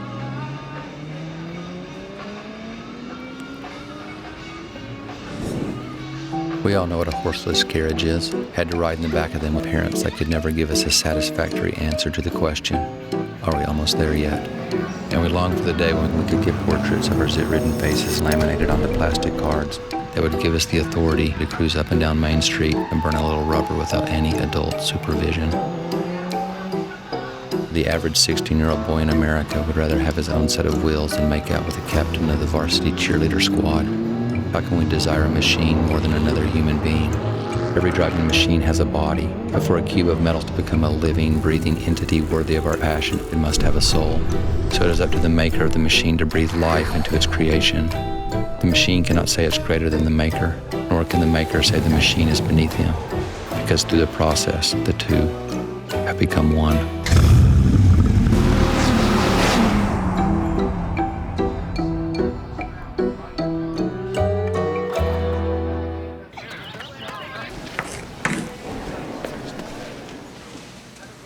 You did it. You solved Corman's enigma. How did you do it, Professor? Professor? No, I'm not a professor. I'm just here to see my daughter. She's a dance major. But I did stay at a Holiday Inn Express last night. Stay smart. Stay at a Holiday Inn Express. Everything we ever thought up. Everything we fight for. Everything we dream of. everything we are. The 911. Porsche identity. Rated E for everyone. We dream of speed, of pushing to the limit and beyond. We dream of racing the ghosts of history, of perfect passes and podium finishes. We dream to compete. We dream to win.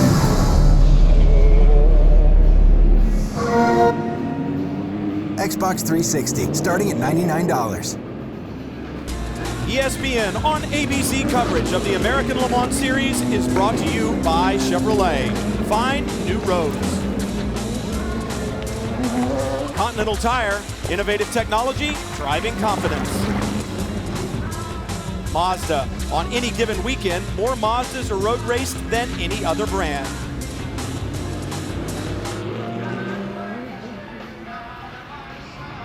Welcome back, everybody. Cleanup continues. Oh boy, we've had something else unfold here. That is the number 3 Corvette. Again, remember that car did get in. It didn't seem to be that hard into the back of that number 91 Viper, but it looked like it has had a problem trying to get into the pit lane here. Pits are open, and we have now gotten word officially on the minimum drive times in the category. Yeah, in P1 and GT, the two professional classes, 6 minutes is only the minimum that you have to drive in the race. Well, that has already been satisfied now, so that's why we're seeing a whole bunch of GT driver changes here. And in the Pro-Am classes, P2 is 24 minutes is the minimum time. So, in fact, now, I did see one of the Flying Blizzard cars on pit lane. There it is behind there. It looks like the 45 car is in. The NGT Momo car also is there. Number 91 Viper, SRT Viper, just ran over an air hose there for 93 car, being left out in the track. That is going to be a penalty. Oh boy, unbelievable what's unfolding here. Now let's go and see if we can find out what happened with that number 3 machine. There it is. This is that little quick left-right jink that leads you. If you stay left here, you're continuing on the front straight. If you're going to head into the pit lane, you turn here. And well, it's like well, I think he thought he was going to be able to make a pit stop there, and he was told last minute not to. So he tries to turn around and get on the racetrack. Just didn't have enough lock. So you know, rather than burying it into the tires, stops, reverses out, and carries on again. That's exactly what happened. He got a call from the crew that said, "Hey, we're not ready for you yet for whatever reason that may be." Because that's not a mistake any of those guys makes. And then this is absolutely verboten in pit lane, running over even your own team cars, equipment, and right away you see that official goes and immediately has a confab with one of the other officials. That will be some sort of a penalty.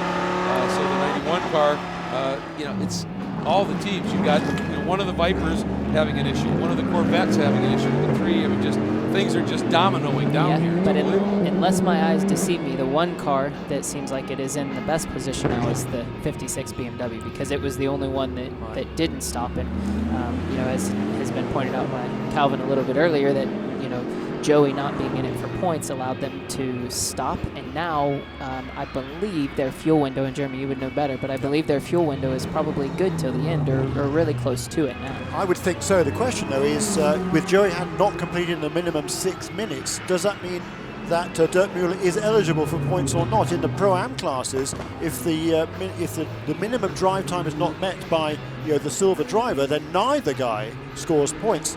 I don't think it's any different in the prototype categories. I guess I should know that, and I don't. But I think that's the case. But I honestly don't know. I should probably know as well, seeing as it's relevant to me, but I don't. And I would say that probably BMW wouldn't make that kind of mistake. Yeah, absolutely. I mean, it's pretty fascinating here now. Boy, I'll tell you, we've just seen so much unfolding, so much strategy here. And, you know, with the 2014 season nearly upon us, Corvette, though, is already looking to debut their new C7R. Tommy Milner recently had a chance to drive it and give the fans at Mazda Raceway Laguna Seca a bit of a sneak peek. Here's ours. 2 weeks ago, I had the opportunity at the Monterey Historics to drive the new C7R race car in its first public debut. There was definitely some buzz during the weekend that, there was some very general Corvette laps that were sort of different than normal. There were lots of people, out on the racetrack. A lot of photographers had their cameras pointed at the car. The fans were super excited after the laps. A lot of people walked up to me afterwards and were asking all about the car and where it was and wanted to see it. So as of right now, the plan is to test the car the rest of the year and then to debut it at the 24 Hours of Daytona next year and go for the championship. That make you nervous, Brian? Yes. In short answer, yes. Pratt & Miller doesn't do anything halfway, and I would assume that the C7 would not be anything less than fantastic. Oh man, we got more problems. This was almost inevitable with all the debris out there, all of that just sitting. We've got some problems, serious overheating issues for some of these cars. Jamie, I guess you're down there. What have you got?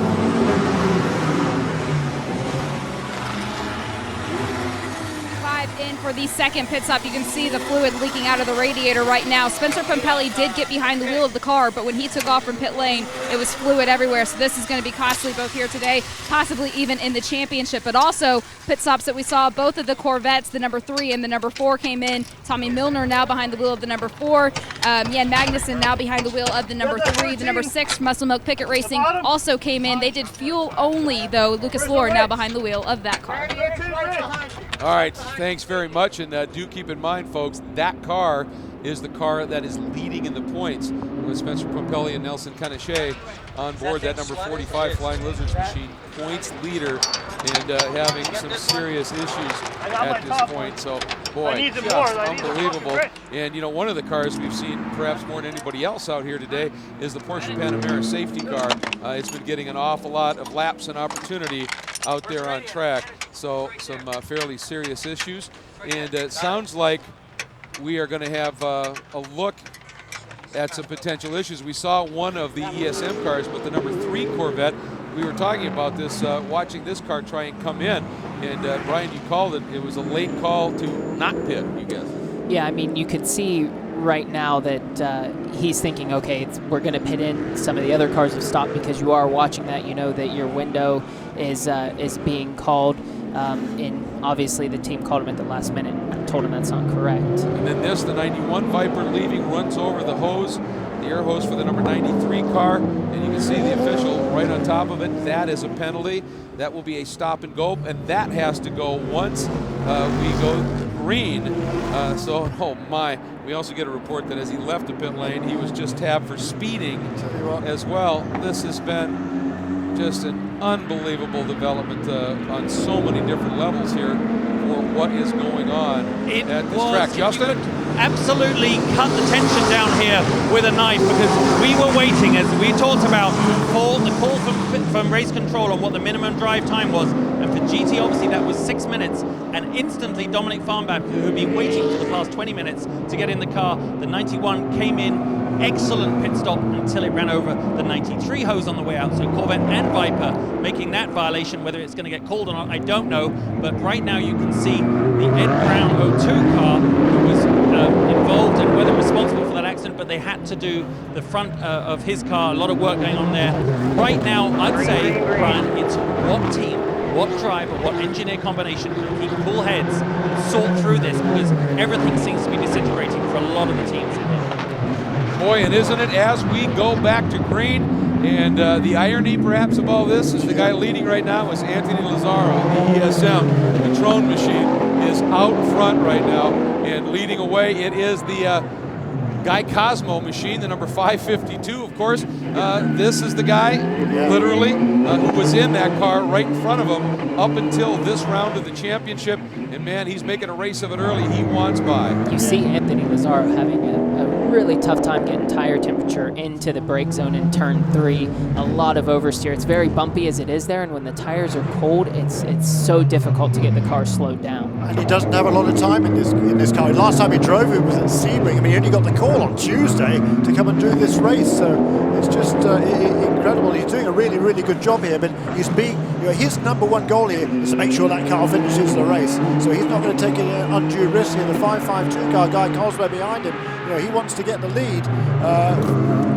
he desperately wants to get the lead because he wants to make his point, basically. But at the same time, he's got to make sure he doesn't do anything really silly here and take out Andy Lazzaro. Well, the other thing is maybe he's going to get some word from the team. Don't push it if it's going to be risky, because we just got word from race control. The 0-1 car, stop plus hold for 60 seconds, avoidable contact at the start. That's this leading car. And the number 16 of Chris Dyson, a stop and go jump start, which is absolutely right. Here's the 91 serving its double penalty, running over the arrows and speeding. I feel so bad for Dominic in this situation. It's so difficult when you're in the pits to see anything in front of the nose of the car, and you're just basically being released. And the crew guy, in fairness, can't really see at that point in time either, and it's just such a bad situation. We just had a pass here as Cosmo has gone around Lazzaro and picked up the lead. Again, somewhat academic, as Lazzaro will be called into the pits. But as it sits right now, that's our point standings, and the huge beneficiary here is that guy, Marino Franchitti. But how ironic is this? I mean, the guy who effectively caused that fracas by jumping the start, he gets a stop and go penalty, and the guy who was who ran into the back of the car, admittedly, it is the responsibility of the guy not to hit the guy in front of you, but at the same time, poor Lazzaro, he gets a minute and 60 seconds, which is going to lose you 2 laps around here. It ruins his race. It ruins his race, and it's so difficult. I mean, certainly I don't want to be the one in race control making the decisions, but a rule is a rule, but still I think there has to, you have to have some subjectivity somewhere. Well, it certainly does make it difficult, but once he went to the front, Guy Cosmo has quickly been able to open it up, coming up on the back of the Team West AJR Ferrari right as they get into that chicane area.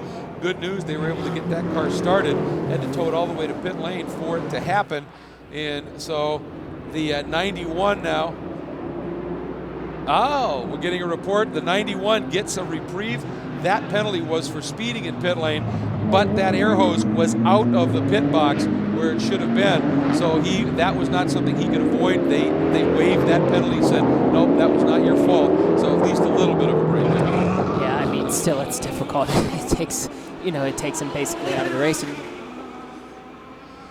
And of course, we've got some great racing unfolding back in the GT ranks. Ryan, we wish you guys were right in the thick of it when you had talked about how strong the positioning looked maybe for that 56 BMW. Yeah, I mean, I wish we were there too, but you can see the 56 BMW has a little bit of a gap now, and the BMW has been very strong in practice, especially when it's by itself. It certainly has some shortcomings as far as horsepower and straight line speed, but if they get out front like you see right now, it will be extremely difficult to pass them, and I'm sure Dirk is on a mission right now, has his head down, making sure that the Corvette has no opportunity to even get close.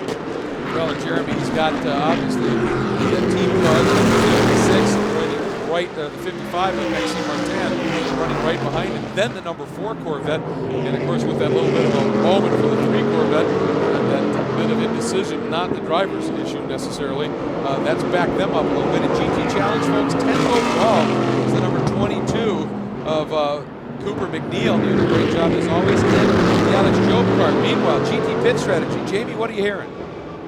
Normally when we get to this stage of the race, we're trying to calculate who can make it on fuel, but with this short distance that we're actually running, all of the GT cars should be good to go. The Corvette, they can run a maximum of 1 hour 14 minutes. The BMW is also 1 hour 14 minutes. The Viper right there with them, 1 hour and 12 minutes. So this is going to be a full-out fight all the way to the checkered flag.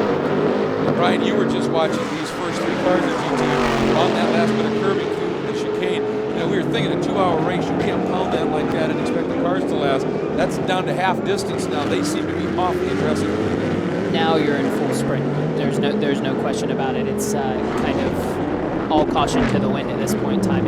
And for sure, it looks much harsher than what we're even seeing on TV. So as bad as it looks now, it feels even worse. It destroys the suspension on the way up and destroys the floor on the way down. Townsend got the Ferrari there, the Team West AJR car. That is a couple of laps down after not being able to get it fired up on the grid. So that is not a battle for position here. The Corvettes need to get away here from trying to catch up. The second Corvettes need to try and catch up with the first of Corvettes, and then the 2 BMWs as well. But John Heinhoff, who's ill this weekend, unfortunately not here. He sent us a tweet just to confirm that in the pro classes, only the driver that fails to make the minimum drive time is penalised. if you exceed the And this will be the one and only pit stop for Core Autosport. John Bennett already out of the car. Colin Braun now behind the wheel of the car. There was some concern for these guys about tire punctures. Other classes in the American Le Mans Series, they can use live telemetry. They know if they have a tire going down or not. But in the PC category and GTC category, they cannot use live telemetry. So it's all up to the drivers. Clearly everything went well for these guys. Colin Braun already back out. That was a great stop. There's Lazaro serving that stop plus 60. And Anthony has been around the game for a while, pretty calm. You just kind of look at one of the officials and say, "Could you step back just a little bit so I can at least get a maximized pit exit here?" But inside that helmet, he's frustrated. Yeah, and this feels like about a stop an hour penalty, doesn't it, Brian? Yeah, I mean, it feels longer than an actual stint when you're sitting there doing it.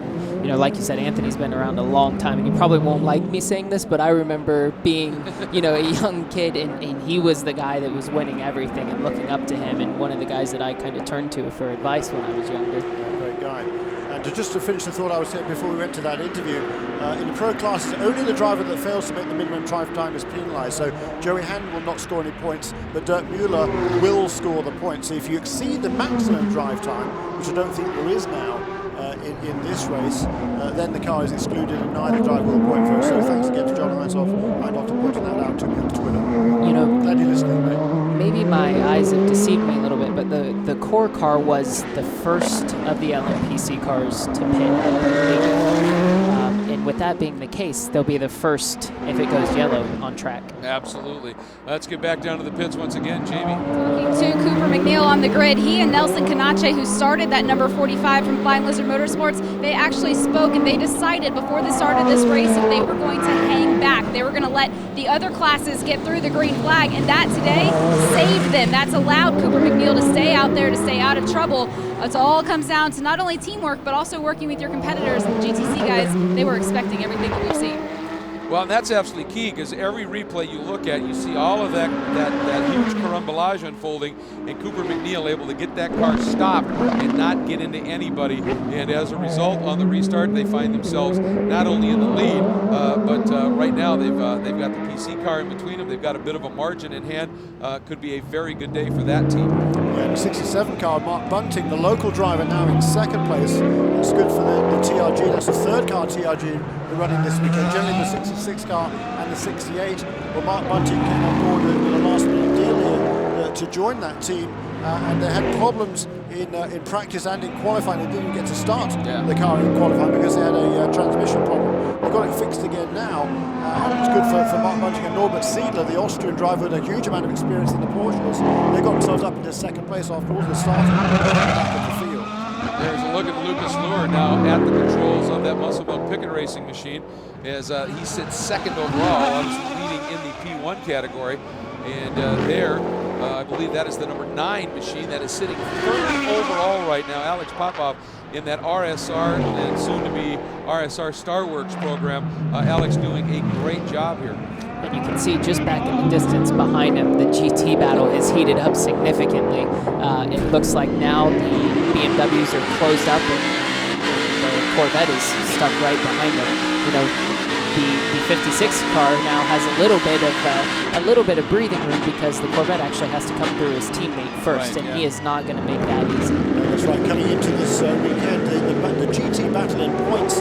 Oliver Gavin and Tommy Milwright in that Corvette, they had a 5-point advantage over Dirk Mueller, who is driving now in that number 56 car in the lead of this race. So if the positions were to stay as they are right now, with Dirk Mueller winning the class and Tommy Milner and Oliver Gavin in third, that would mean that there would be a 7-point turnaround, and that would put the BMW in the lead by 2 points. Challenge just ducked in the pit lane. That should be number 52, the Molecule car, Mike Guash. So maybe if they hit that 24-minute mark, Mike wants to get out and get that co-driver, a guy named Dane Cameron behind him. Absolute star, he put that car on the pole. And also GTC, number 22 car, he was just on pit lane as well. And traffic is going to perhaps impact this GT battle you were talking about, Brian, stuck behind that Momo NGT GT Challenge car. What an aggressive move by Mueller over that curb, and he sneaks through, but I think the Corvette maybe got a run on Oberlin behind him, and he is. What a move by Ollie Gavin. He has made the move and picked that spot up. Yeah, Oliver Gavin, the number 55 BMW got really sideways coming out of the chicane. Maybe got a little bit of help from behind perhaps coming off that corner. I don't know, but certainly Maxime Martin's car just snapped sideways and through the Corvette goes. Yeah, I said Oberlin, that's obviously Martin behind him. That's a great move by Dirk under pressure. I mean, I think when you see that, it didn't look so difficult, but he had that set up from the beginning of the chicane on. And, you know, basically what he's trying to do there is set himself up. Watch it from this perspective, Brian. You're on board the BMW. And you can see Dirk overslows the center of the chicane just a little bit so he can be full throttle on the exit. And obviously the 55 had some sort of issue. I don't know when it hit, if something happened off the curb, but couldn't accelerate. He's certainly way up on that final curve, doesn't he? Yeah, coming out of it. That just killed his momentum. And that brief period behind the NGT Momo car, this is interesting. It has allowed the number 3 Corvette to catch the back of that 3-car battle, making it a 4-car battle. And we do now see that the number 9, it shows Alex Popov had brought that class-leading 3rd overall running LMP Challenge number 9 into the pits for his driver change. Meanwhile, Lucas Luhr just running laps right now. He is trying to, he's got a 14-second deficit last time by. Jim Cosmo leading overall in that P2 level 5 car. But here's that battle. And look at this, the number 3 Corvette all over the back of the 5500. Yeah, Lucas Luhr, he will go to the end now because Klaus Graf started the race, so they've done everything they need to do to make sure both drivers score points. But Guy Cosmo is going to have to hand over that car to Marino Franchitti to score points in the final stages of this race. Yeah, that's going to be interesting. Oh, look at damage to the back of that BMW. That rear valance, if you will, in the back of the car has come loose. And saw that the other day, didn't we? Yeah, we did. Yeah, but that may be the answer to your question. Did he get a little bit of help in the chicane? Those bumpers don't fall off for no reason. They're certainly put on so that if they do take contact, they fall off, but they don't come loose all on their own. Was it contact from the never catching the edge of his tires? That we couldn't see. That we don't know. That car was way up in the air on that 3rd curve. One of the problems you get in the chicane is when you start to bottle up 3 and 4 cars deep, you have no line of sight. You lose everything. All you actually see is the car in front of you, but it's a little bit like the game of phone, right? Where it starts at one place and by the time it gets to you, everything's kind of changed. Now, in terms of the guy behind him in that number 3 Corvette Magnussen, it's like Rossi throwing out the leg going into the turn, that bumper swaying around. That'll make you think just a little bit. Maybe I just want to get by him now. Lockup. Watch for the inside-out move here. Yeah. I mean, certainly Yan is not someone, and that's body rub of some sort. It looks like maybe a tire's going down. The rear bumper's coming off the left side, the right side's still hanging on. I wonder if that as we're starting to bump it up on the one side, it's compressing the body of the tire. We got a call from the team saying that to go. Yeah, that's just... Okay. Couldn't quite hear that call, could we? No doubt that we're going to see this number 55 car onto the pit lane this time. What's that? I think the team's not so worried about it. If it was a tire going they want down, us to pit next lap to take that bumper off. Keep going, drive as hard as you can. Trying to take that bumper off, trying to dislodge it by maybe clipping the curb again in the chicanes. Yeah, I mean, basically what was said is race control will bring them in if the bumper doesn't fall off. So, you know, as Greg, I think you said earlier, we do have telemetry in the car, so the team's not worried about a tire going down. They can monitor that. They are, but they're certainly worried about that right rear here. It's running pretty confidently, isn't it, on that tire? No question. You don't want to risk a sudden puncture on the fast lane. The damage also to the front of that Corvette. And so now I think there's the answer. You see that the bumper came loose on the left rear of the BMW and the right front of the Corvette. Pretty solid. Yeah, there is. Must have been as well. I think, let's have a look in here. You can see. This is what happened right now. Oh, wow. So it's different. So we are mistaken, I have to say. Yeah, well, and that was the car, the number 3, that just tanked the number 91 over there in turn 4 in that incident, so probably loosened that up as well. Meanwhile, Justin Bell busy down in pit lane. What are you hearing, my friend? Down here at BMW, Bill Oberlin just ran to the front of the pit box and connected his radio so he can talk directly to his teammate. I think, as you're very correct, Brian, they're talking about the wear on that rear right tire. They're monitoring. Yeah, but what they're actually looking at right now, just looking into the pit box, is there a lot of arm waving. Is they're very concerned that the damage has been done already. So Bill is absolutely paying attention here. BMW being BMW don't share with me a lot right now, but certainly it was cause for concern. And we are going full course caution for that piece of debris right out in the middle of the track. Pits are closed, and that's it. And of course, that is pretty much right in the line there as you're coming in. And obviously, got to get that bit of stuff. Plus, we're going to take this opportunity, I'm sure, to get the tire bundle back in the chicane right now. So we're under full course caution. Well, the issue with not moving the tires back is it allows a lot more opportunity for guys to jump the curbing and then, effectively shortcut the track. But these curbs can do a lot of damage to the cars. There are observers on that corner. If somebody does jump that curb or miss that curb on the wrong side, they will be penalised, we are told. Is that right? Yes. We were told that this morning by the Good chief to steward know. himself. I wish that would have been mentioned in the drivers' meeting. Was it not? Not quite to that extent, no. Basically our limiting factor is the tires. Yeah. And so you can see, for example, in turn 6 that we're getting ready to come to, that's our limiting factor. All right, we folks. were told they would be warned, perhaps, but then certainly penalised. All right. Well, The shortcutting the course. That's shortcutting the course, exactly what it is. We're under a full course caution. That is your top 3 right there in the GT category. There are your class leaders in each. Lure overall, Cosmo in P2, Lure second overall, Cosmo overall, then Brown in the LMP Challenge category. There's a look at some work earlier in the Corvette garage. We'll be right back to Baltimore. You know what?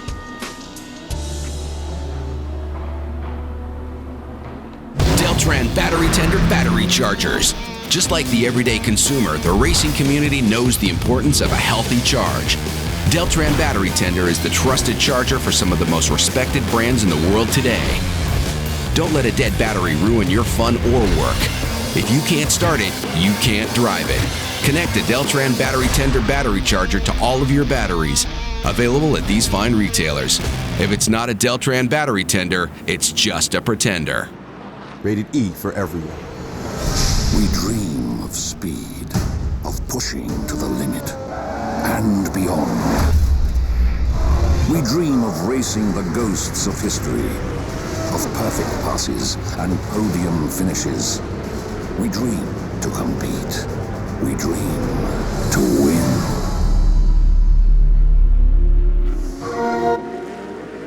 Xbox 360, starting at $99. Everything we ever thought up. Everything we fight for. Everything we dream of. Everything we are. The 911. Porsche identity. Now relax. Let the qi flow from the inner Zhang Fu organs outwards as the needles open your meridians. Oh, it feels so good. I really thought the needles would hurt. So did I. I hate needles. That must make it hard to do what you do. Oh, not really. I deliver paninis. He's the acupuncturist. But I did stay at a Holiday Inn Express last night. Oh. Stay smart. Stay at a Holiday Inn Express.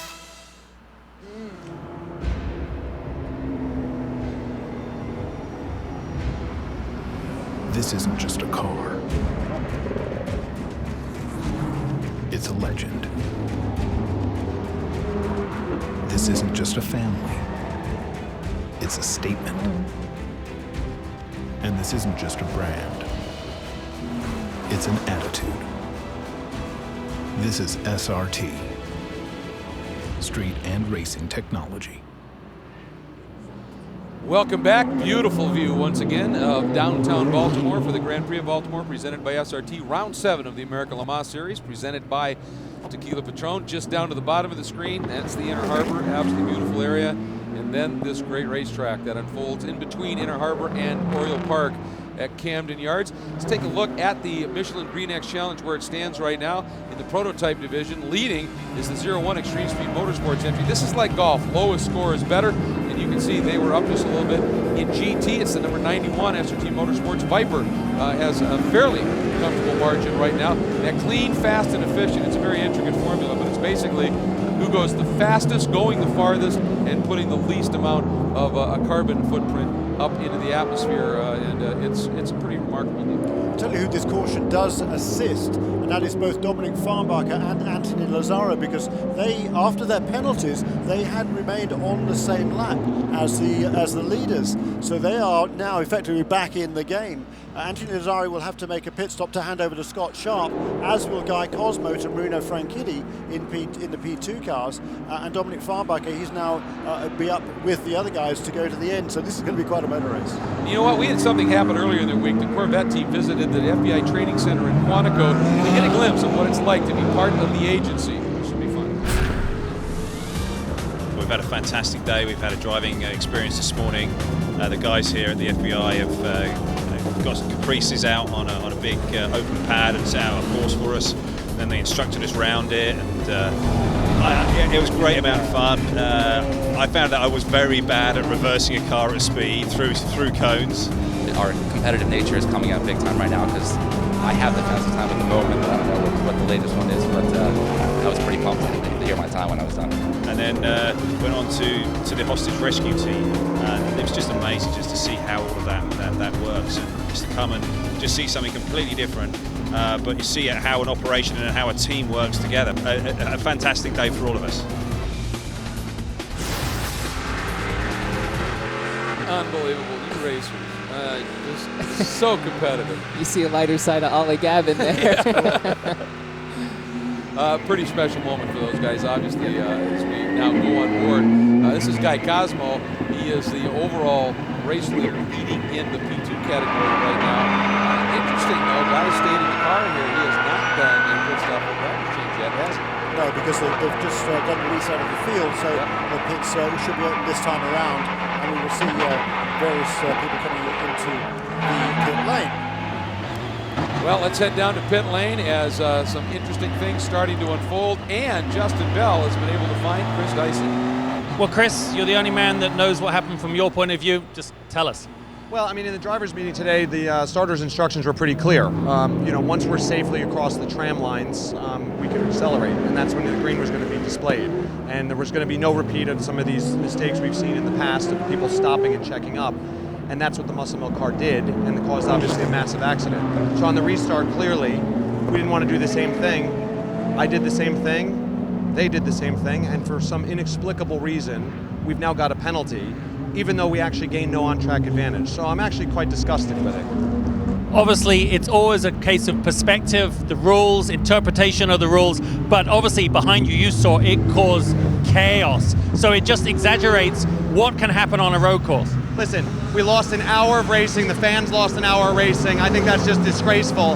And then to continue to play further games and make this into a tournament of regulations, that's not what racing's all about. The green flag gets displayed, stand on the gas, go racing. That's what we were doing. We were shown a green flag the first time. You have every reason to expect that the second time you're going to have the same result.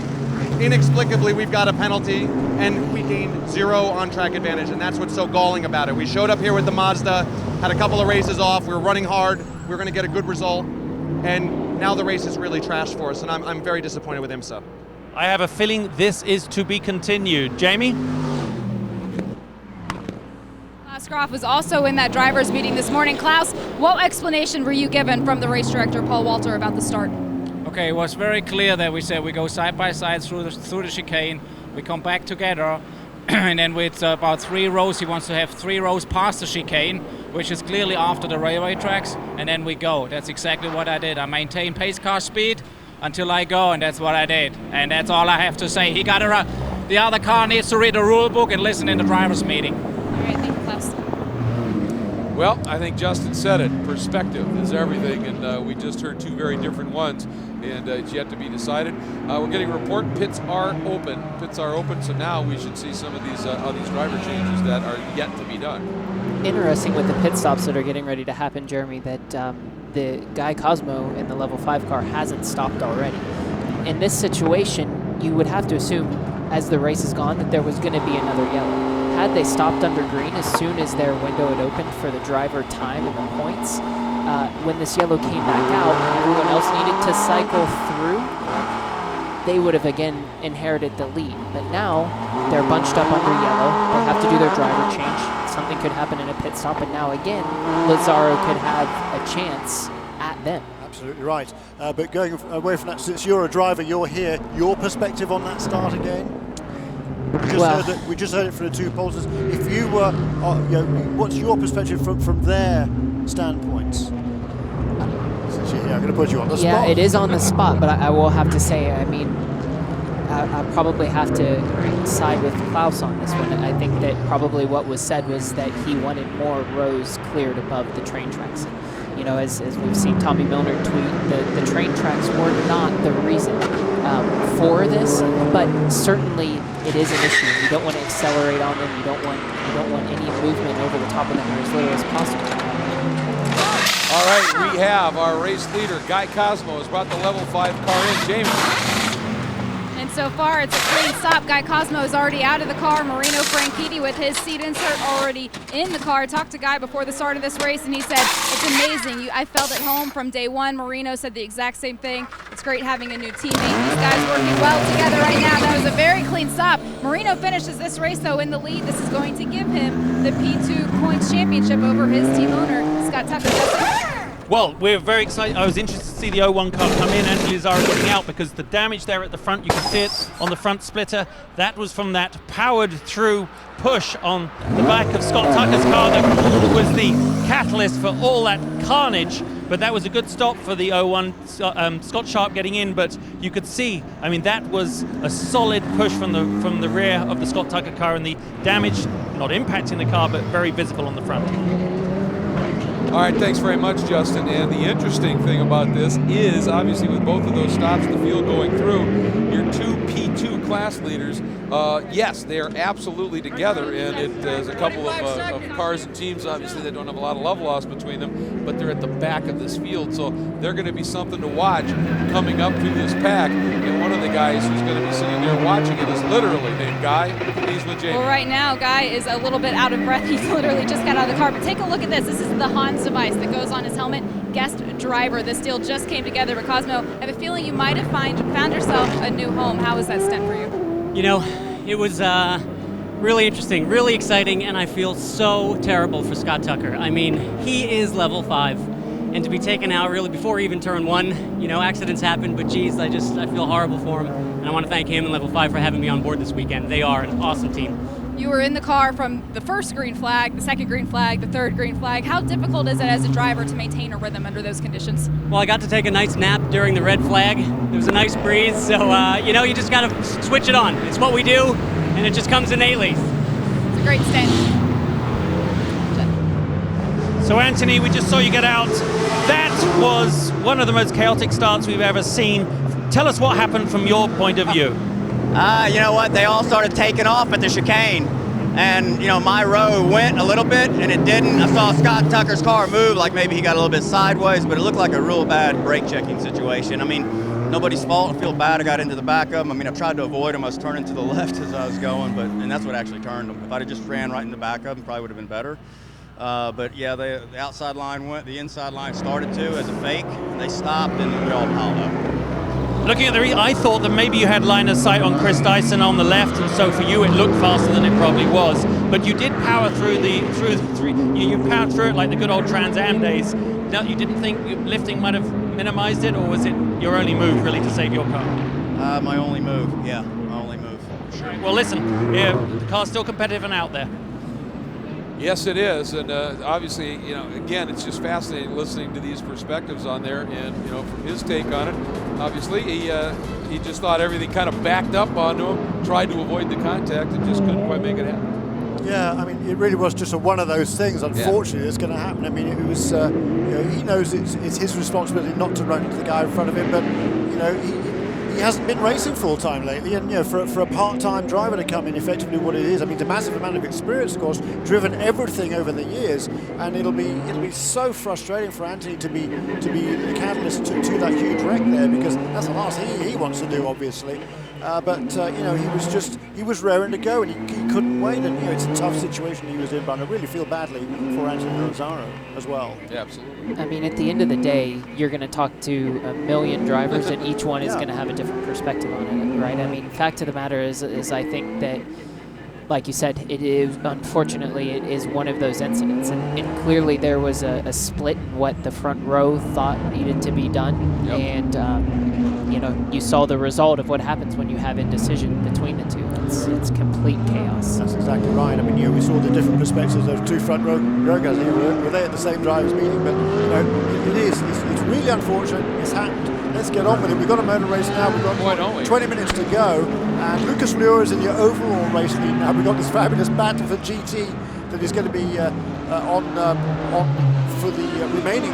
Right behind the Buckley now for second place. Dirk Müller ahead of the two. Yeah, second overall ahead of the two Corvettes, Tommy Milner and Jan Magnussen. Then Maxime Martin in fifth place overall. Then Guy Smith, who's not out of this yet. If he can get past those four GT cars quickly, then maybe he can have something for Lucas Luhr. He's certainly going to be trying, that's for sure, because he's got a point to prove. Then there's Jonathan Bomarito who's taken over the number 93 Viper. Then we have the PC leader, which will be the 05 car of Colin Brown. And then Dominic Farbach in the second of the Vipers. And then three more PC cars. Oh! Green. That was a huge clout into those tires in the chicane as we were going green. The first car coming up was the GT Challenge leader, Dion van Molke. The pace car picks up the leader of the class, but it was the 02 that just collected that chicane. Oh, and a beautiful move down to the inside. That was the number 3 of Magnussen. Huge restart. And you see there what happened is the 56 car got completely hung out, right? He had to check up because he was the first one to the chicane, and gave both Corvettes an opportunity to get by. I mean, it's awful. And the interesting thing will be, now will they leave it green? Will they leave it green? Oh, the number 9 of Bruno Junqueira, that's something you don't see often. Second place car in PC. For him, yep. Oh boy, he's in the escape road. Yeah, he's in the escape road down there in turn 1. So a big Constantino move down there. Boy, this has been such a shame, because it had all the ingredients to be an absolutely spectacular event. We've still got a lot of racing to go though, and we don't yet have a full course connection. So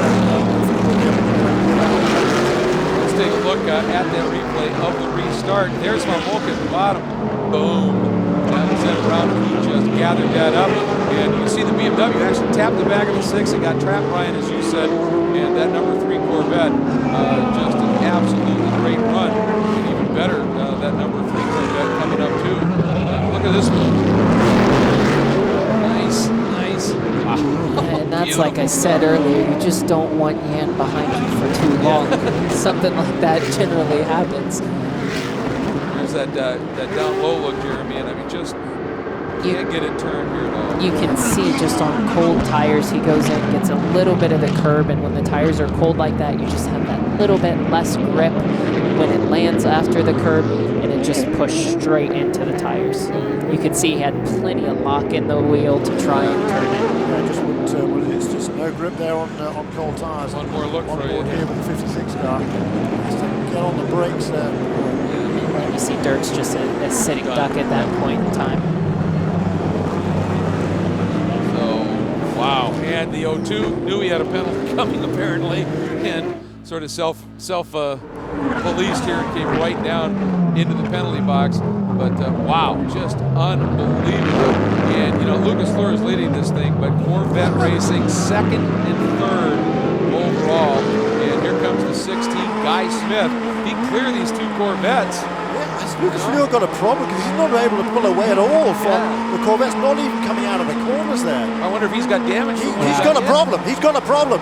He's absolutely got a problem. There goes Guy Smith to take the lead of the motor race. Clearly a problem with that number 6 Muscle Milk HPD car. You gotta back wonder. up to speed. You gotta wonder if it was some sort of gearbox problem, if it was stuck in gear maybe, and maybe he was able finally it came, it released whatever gear it was in. So a GT car is going to lead the race overall as we come across the start-finish line this time. It will be Jan Magnussen in car number 3 with the damage to that right front corner. And now there is Guy Smith. We heard Chris Dyson say not too long ago that their race was over. He was apoplectic, wasn't he? He was not very happy at all. But that car now is in the lead of the motor race.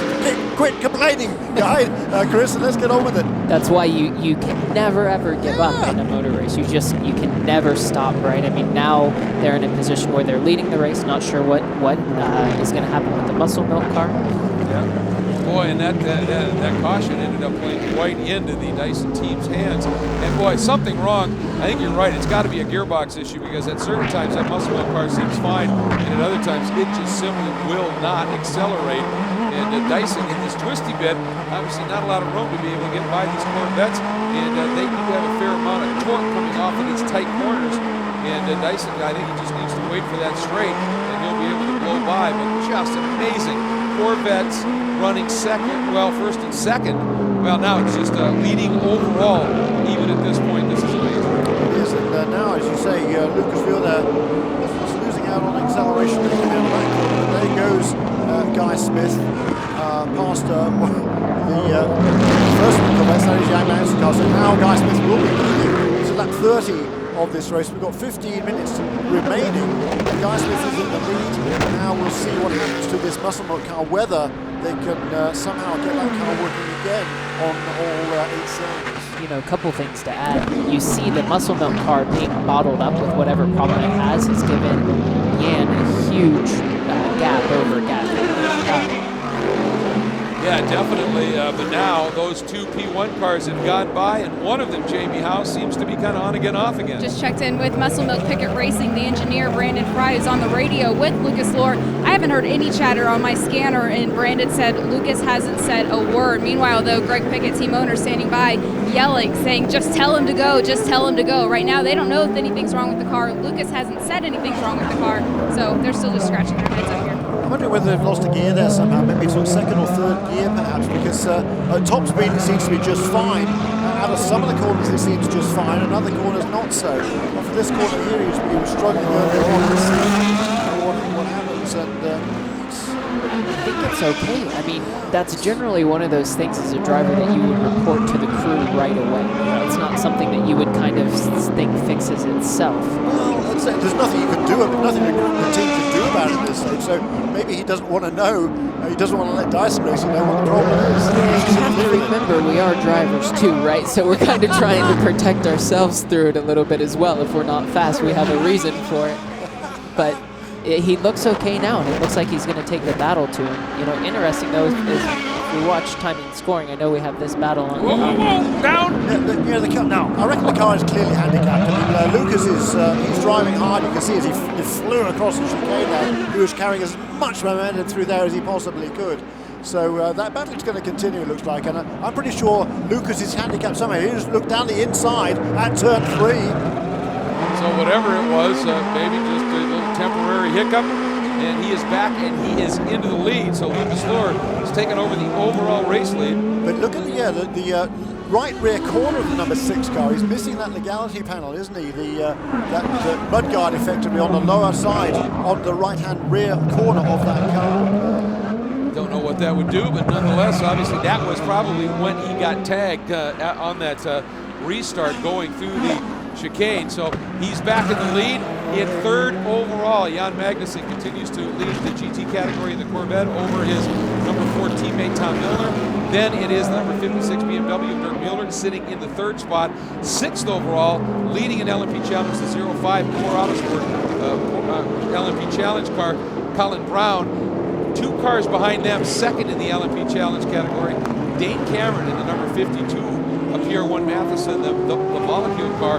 had a huge crash. The co-driver, Mike DeWash, in the warm-up, they had to do a comprehensive rebuild on that car. Great comeback from that team. Yeah, they cracked the bell housing on that car, so a complete new rear end, a new right front suspension as well. But now Colin Brown, as you can see behind the BMW, that is Colin Brown. You can see the gap back to the next car in line. That is Dane Cameron in that blue and black car for PR1 Mathiasen Motorsports. And that gap has been significantly closer. It's come and gone as traffic has come. But you know, when we look at timing and scoring, that last lap, Dane was a second quicker than Colin. And you know, with this GT traffic now, depending on how it catches it, it might give Dane the chance to close that gap back up. You know, it's been, I talked to him before the race, and it's been a year and a half since he's been in one of these things. And, you know, he came in and did a great job, and I would expect right now he's giving everything and a little bit more that he has. No, yeah, absolutely. He's, as you said, he's a driver.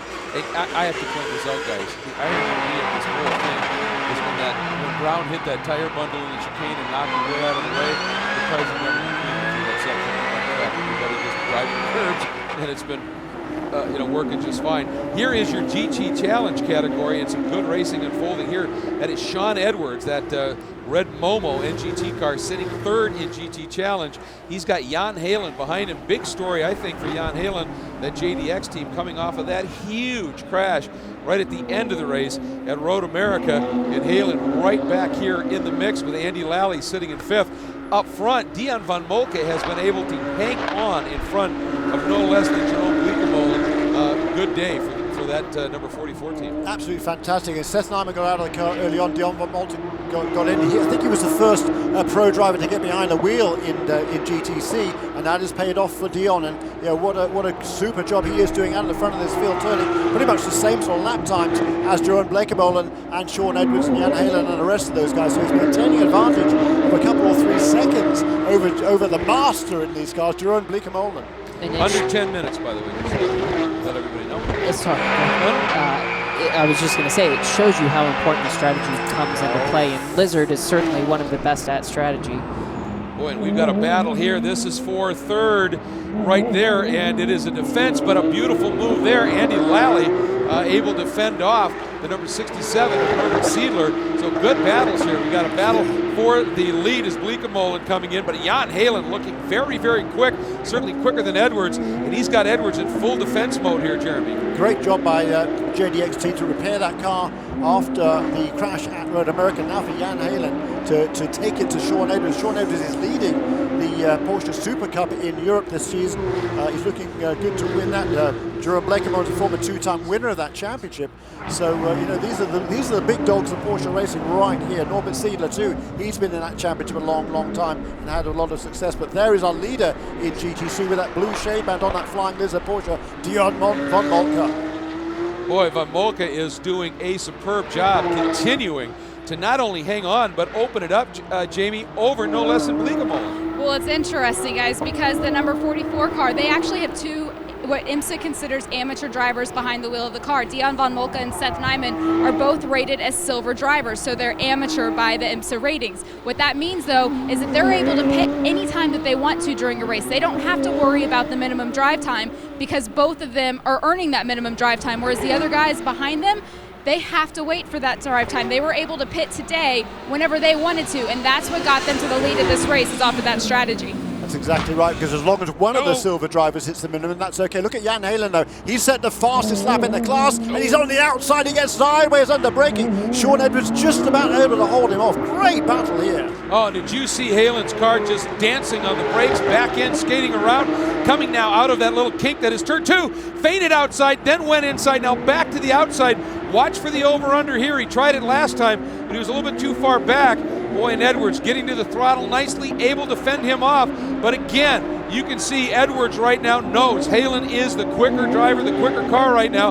This is fascinating. Yeah, you're allowed to be defensive in this season. You're not allowed to reclaim your position. And Sean Edwards, he tucked to the inside, then he kind of moved across to the middle of the road, and he's pushing the boundaries there a little bit, Brian. I got to tell you real quick here, this battle is forcing these guys closer and closer to Bleekemolen. That last lap, Edwards was almost half a second faster than Bleekemolen, Brian. I mean, you're certainly playing with fire, right?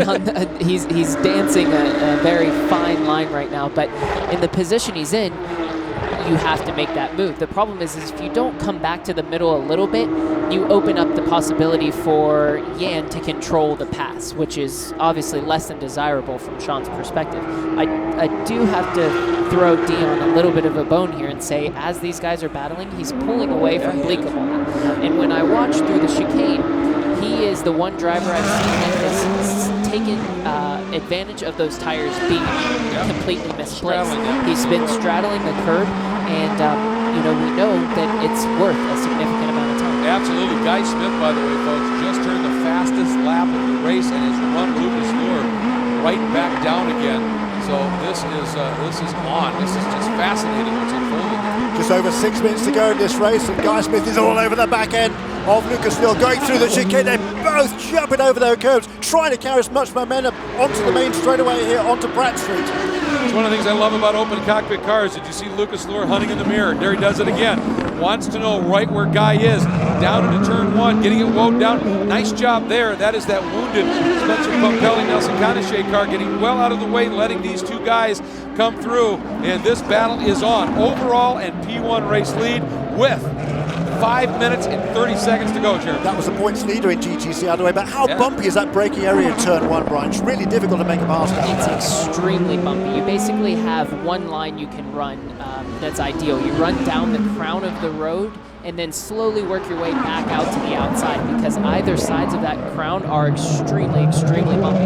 And the difficulty in that is it makes it hard to pass. You get in there late on the brakes, and over the bumps, it's very easy to lock either a front or a rear tire. And I think what you see right now is Lucas won't be too concerned about Guy passing him on the brakes. I think the Muscle Milk car has a significant amount more aero, can brake later more efficiently, but he is watching to make sure he doesn't get alongside of him on the straightaway. Has anybody told Guy Smith that there? Because he's going to push the envelope, isn't he? He wants a win. He's not doing a full season this year in the American Le Mans Series.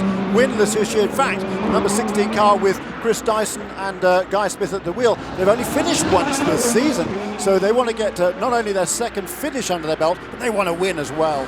And Lucas again looking in the mirrors down that long front straight. We know that little Mazda, when it comes up on that turbo, pretty good in straight line speed. This time though, Luhr clean enough to be able to get down and in there. Colin Brown continues to run third overall right now. But Cameron, something amiss as Cameron has dropped way back now. It laps way off the pace, some 8 seconds, so don't know exactly what happened there, but you still see Magnussen hanging on, 5th overall, leading in GT over Milner, then Dirk Mueller in that battle, as well as we are now coming up on 4 minutes remaining. You know, it's after what unfolded earlier with the penalty for this team. It is awesome to see a battle like this at the front in P1. You know, only 2 cars here. You know, it could have been a complete yawner. And well, I'll tell you what, that last caution really brought this battle back into the fray. This is great. Yeah, and Guy Smith has already turned a better lap in that number 16 car than the car managed in qualifying. But in the wheel then was Chris Dyson. But certainly Guy Smith is pushing hard. He hasn't had many laps at the wheel of the number 16 car this weekend, but he's making use of his prior track advantage, track experience, and he's really putting the pressure on Lucas Luhr. So I know we can't see him at the moment, but it looks like we've had a significant drop-off from Dane Cameron in the LMPC car. You know, you got to wonder, do they have some sort of gearbox issue? I know they had to go to a spare gearbox after the incident this morning, and he was gaining on Colin Braun. Yeah. Wow, this is huge. Driving change, and I think what happened here is that John Bennett did not do enough driving time at the start of the race before handing over to Colin Braun. That has to be what that is all about, because for the final couple of laps of the race, they had to make that driver change. And there goes John Bennett again, the team owner for Autosport. This is going to be very, very costly. Dane Cameron still holds on to second place in the class, but he's going to move up into the lead. But Tristan Nunez is behind him now. So the number 18 car, boy, they've had a tough weekend as well. They've been really struggling with that Performance Tech car, but that's a new sponsor on that car as well, and they're pushing hard. And here we are, nose to tail. Yeah, it's very close. And for Bennett, that driver change took forever. They had a problem with the insert. He couldn't get into the car. Problems there. And remember, at Sebring, Bennett ran afoul of that drive time rule, getting enough time, and so they wanted to make sure that didn't happen again. But boy, for Tristan Nunez and that team, came in here, struggled all day right now, all weekend, and it has come good for them. This is a fascinating battle. Cameron with Nunez right behind him. Nunez with that complete ultimate shake. Now coming on board, bringing in a little bit of extra funding to the car. And there's damage to the back of the 52 car as well. I'm not sure what happened, but that might be upsetting. That obviously. Whoa, the wheel's broken. Big The wiggle. There broken. it is. Suspension, left rear suspension is broken on Dane Cameron's car with what, 1 minute and 38 seconds to go. Oh my goodness, what a heartbreak for the PR1 Motorsports team. They've done a fantastic job. They have completely rebuilt that car since the morning practice session, and now the car is not even going to be able to make it back to the pit lane. It's grinding to a stop. Cameron, a brilliant save there. That could have been so much worse. But obviously there was a little bit of damage on the back of that car. The good news is that they're going to fall no lower than 4th place in the class. So if there's any slight measure of good news, that is it. But what a heartbreak for Dane Cameron. He's done a fabulous job getting back behind the wheel of his car after such a long time out of the PC cars. Last time he drove one of these cars in anger was Sebring last year. And there is our leader. He's been able to open it up just a little bit. Guy Smith getting trapped behind our GT Challenge leader, Dion van Molken, doing a fabulous job. Checker flag will be coming out this time. And so look at, we're getting a little bit of conflicting information from race control. White flag coming out this time. And not only is Van Molken hanging on to the lead in GT Challenge, Jan Halen has run down Bleekemolen. The battle for second in that class is on. Here comes Lohr.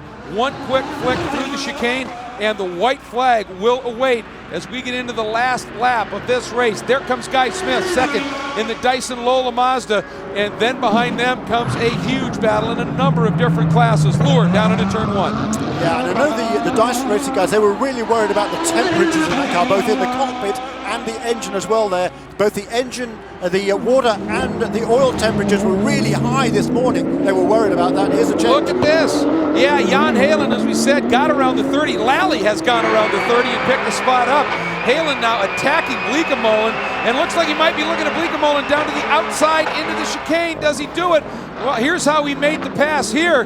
Boy, look at that. That was to get underneath. Ooh, a little bit argy-bargy there, and just moved him wide. Boy, Halen is on a mission here, and that allowed the 27 through as well for Lally. And now, look at that. Halen not quite able to yet get around Bleekemolen. This is fierce stuff. There goes Lohr last time through that pit exit corner. Just a few corners to go, Jeremy. Yeah, that was a bit muscular there, wasn't it, by Jan Halen, Brad? Yeah, he definitely moved it, but I think that that was a good move. It was a late pass, but you're coming down to 2 laps left in the race, and it was pretty impressive that he was able to get the thing slowed down and pull it off. Hey, they were side by each. Yeah, exactly. Here we go, folks. Lucas Lohr. This is a track where they've been fast in qualifying, struggled to finish. Today, they are going to bring it home. Muscle Milk Pickett Racing gets its 6th win of the season, but not without one great battle. Lots of argument as well, but one great battle from Guy Smith. Here we go to the line. Dion van Molken, look at how close this has come. Bleekemolen able to close it up. Halen moving to the inside. This is for second. Van Molken gets it, and not sure if he was able to get it, but boy, what a great scrap up to the pack for Jan Halen. We'll wait for scoring to give us the official second place. What an amazing job. Muscle Milk Pickett Racing, 6th win of the year, and has clinched the 2013 P1 Championship. Jan Halen down to the inside. Look at that move, and that is going to be, I think, a worthy consideration, and he wins the Deltran Battery Tender Hard Charger. That was hard, aggressive racing. Wow, 7th round is in the books. There's lots of discussion to be had.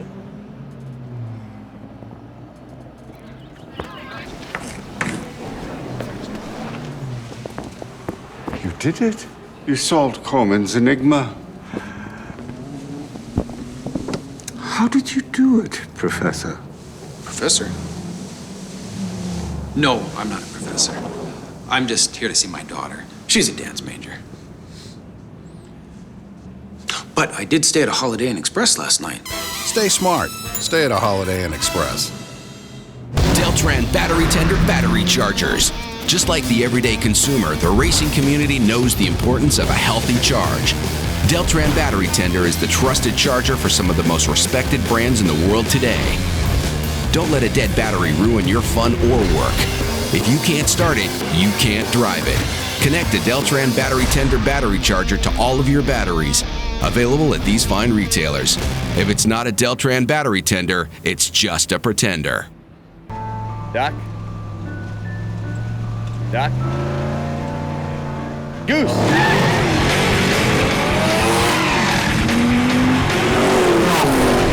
Our technology builds some of the best tires in the world. Because when it comes to performance, we don't just play around. Cheater, we said no 360s.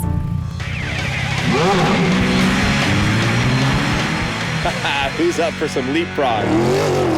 Rated E for everyone. We dream of speed, of pushing to the limit and beyond. We dream of racing the ghosts of history, of perfect passes and podium finishes. We dream to compete. We dream to win.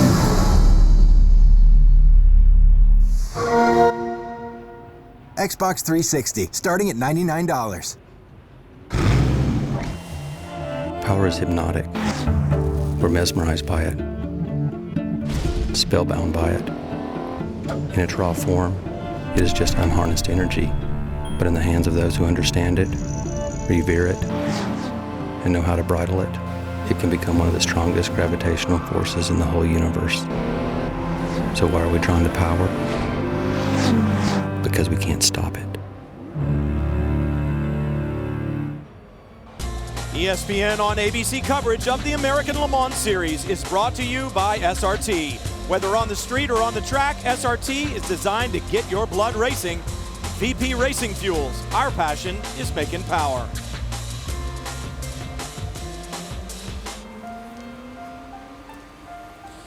Goodness gracious me, it took a while to get going, but what a race that was at the end of the closing stages between the Muscle Milk car and Dyson Racing. In the end, it comes down to Lucas Luhr and Klaus Graf take the victory, but not by very much. It was a hard-fought battle. It is their sixth win of the season out of 7 races. That does clinch the championship for Lucas Luhr and Klaus Graf. And I tell you what, they've earned their spurs this afternoon. And down in the pit lane, Jamie Howe is with Lucas Luhr. And Lucas Luhr now climbing out of the car. It's the 6th win in the row. You can hear the celebration behind me. Lucas, what was going on there? We saw you lose the lead, then regain the lead. What was happening in the cockpit? There was fluid on the circuit, and I had no grip suddenly, and I was sliding, and obviously the 2 Corvettes behind me, they didn't have the problem, so I let them through. I wanted to go back behind them, but then I slipped wide again, and Guy Smith went through. I have to say I was a little bit too careful, but when he went through, I said, oh boy, that's not going to happen. And I'm glad I could regain the lead, and finally Muscle Milk Pickett Racing had a win here at Baltimore. Thanks. Congratulations. Yeah, it's been a while coming for Muscle Milk here. They've finally got that the monkey off their back here. Yet another win for that team. Let's have a look at the P2 results. Another hard-fought battle here, and it was Guy Cosmo and Marino Franchitti who will come away with the victory. Scott Tucker did not drive that car this afternoon, and Anthony Lazzaro and Scott Sharp will finish in 2nd place. Tucker was listed an entrant, that's why he's shown on that graphic. But again, a really hard-fought battle in here, and Marino Franchitti will be our new championship leader in P2, and he is with Justin Bell. Marino Franchitti, what a great, first of all, Guy Cosmo, debut in the car for you, debut at the track. I guess we could say you now know your way around. Yeah, I said that to the guys on the slowing down lap. Fantastic job by the whole level 5 team. Gutted for the 551 guys, Ryan and Scott and the whole crew. Delighted by the job Guy's done all weekend. He's fitted in seamlessly, just been a real pro. Been great to have him on board, and you know, we missed the 2nd session, red flag in qualifying, red flag in warm-up, didn't have a lot of time here, but I'm delighted that I was able to get it together here in the race and learn a place and get this result for the guys. Really important. So let's have a look at the P2 points table now. and I think that was coming into the race actually, but it will be Marino Franchitti who will take over the points lead. He trailed by 4 coming into this weekend from Scott Tucker, but the 20 points for the victory here for Marino Franchitti will vault him through into the lead in that class, with Tucker scoring no points because he did not complete 70% of the distance. Let's have a look at the official results in GT. Again, a fantastic run here by Antonio Garcia, then Jan Magnussen. Damage to the right front corner. He hit the chicane really hard halfway through the race. Didn't seem to slow him down at all, and that will move them right back into championship contention here, because the number 3 car, they were in 4th place points coming in here, and it was the BMW that led, Oliver Gavin and Tommy Milner led, but what a battle that was, and Jamie Howe is with the Corvette team. Well, Jan Magnussen did not bring the car home in one piece, but Jan, you brought it home on the top step of the podium. You even led this race overall for a brief moment. What was that stint like? Just, it's like a sprint race really. It's been really weird with the shortening up of the race, and just going out there and just giving it everything you have. No pit stop, no strategy, no nothing, just go fast.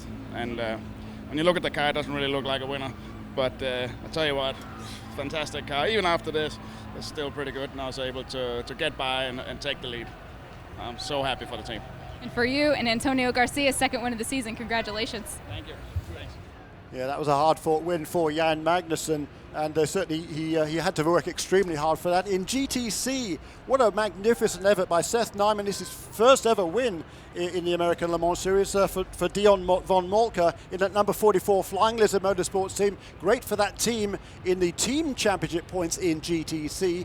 And what a great victory that was. And we will go down now to Justin Bell, who is with Dion von Moltke and Seth Nyman. Congratulations to you both for different reasons, but the result is the same. You passed the finish line first. Dion, that was a very hard last half hour. The competition was intense. We actually thought, are you going to hold it to the end? And your mirrors were full. Yeah, that's the first time I've had a red flag in a professional race, so mentally going into the stint, it was a little bit confusing, but I got to say the engineers and the race strategists with Eric Ingraham made a great call on strategy, got us the lead, and Steve gave me a great car out there. Our PR Newswire East Silicon Flying Lizard Motorsport Porsche was just fantastic around this place, and I couldn't be happier to give Seth his first ALMS win. He's been a great co-driver, and what a great moment for sure. Thanks, Dion. Thanks, Dion, indeed. It was the 4th win for Dion von Moltke in ALMS, but the first with the Flying Lizard Motorsports team. And as he said, in Seth Nyman's 88th start, finally the first win. So hats off to those guys for another wonderful performance by that Flying Lizard Motorsports team. And finally, in the PC Bicontinental Tires class, again, a really close-fought battle here. And at the end of the race, it was Charlie Shears and Tristan Nunez who come away with their first win. Unfortunately, we can't find those guys. They seem to run off. They're celebrating already, I think, as it would be for the Performance Tech team. Colin Brown and John Bennett finish in 2nd place, and that will be enough to extend Colin Brown's lead in the PC Championship. So, wow. This is a breathless afternoon it's been here. We'll be back in action, though, in a few weeks' time at Circuit of the Americas. Everybody has been looking forward to that race. It's a wonderful facility. We'll be racing on the Saturday there at Circuit of the Americas. The World Endurance Championship also will be racing on a Sunday. As a sports car fan, absolute dream that weekend. We will have it for you live on ESPN3, also our following day coverage on ESPN2.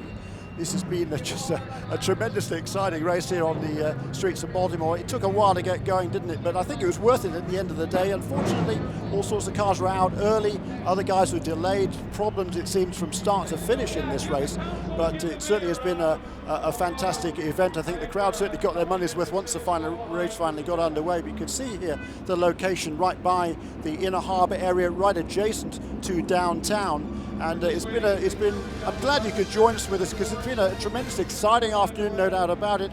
My thanks go to Justin Bell and Jamie Howe in the pit lane, to Brian Sellers for joining Greg Creamer and myself in the booth this afternoon. My name is Jeremy Shaw. Glad you could join us. We'll see you again in a few weeks' time at Circuit of the Americas.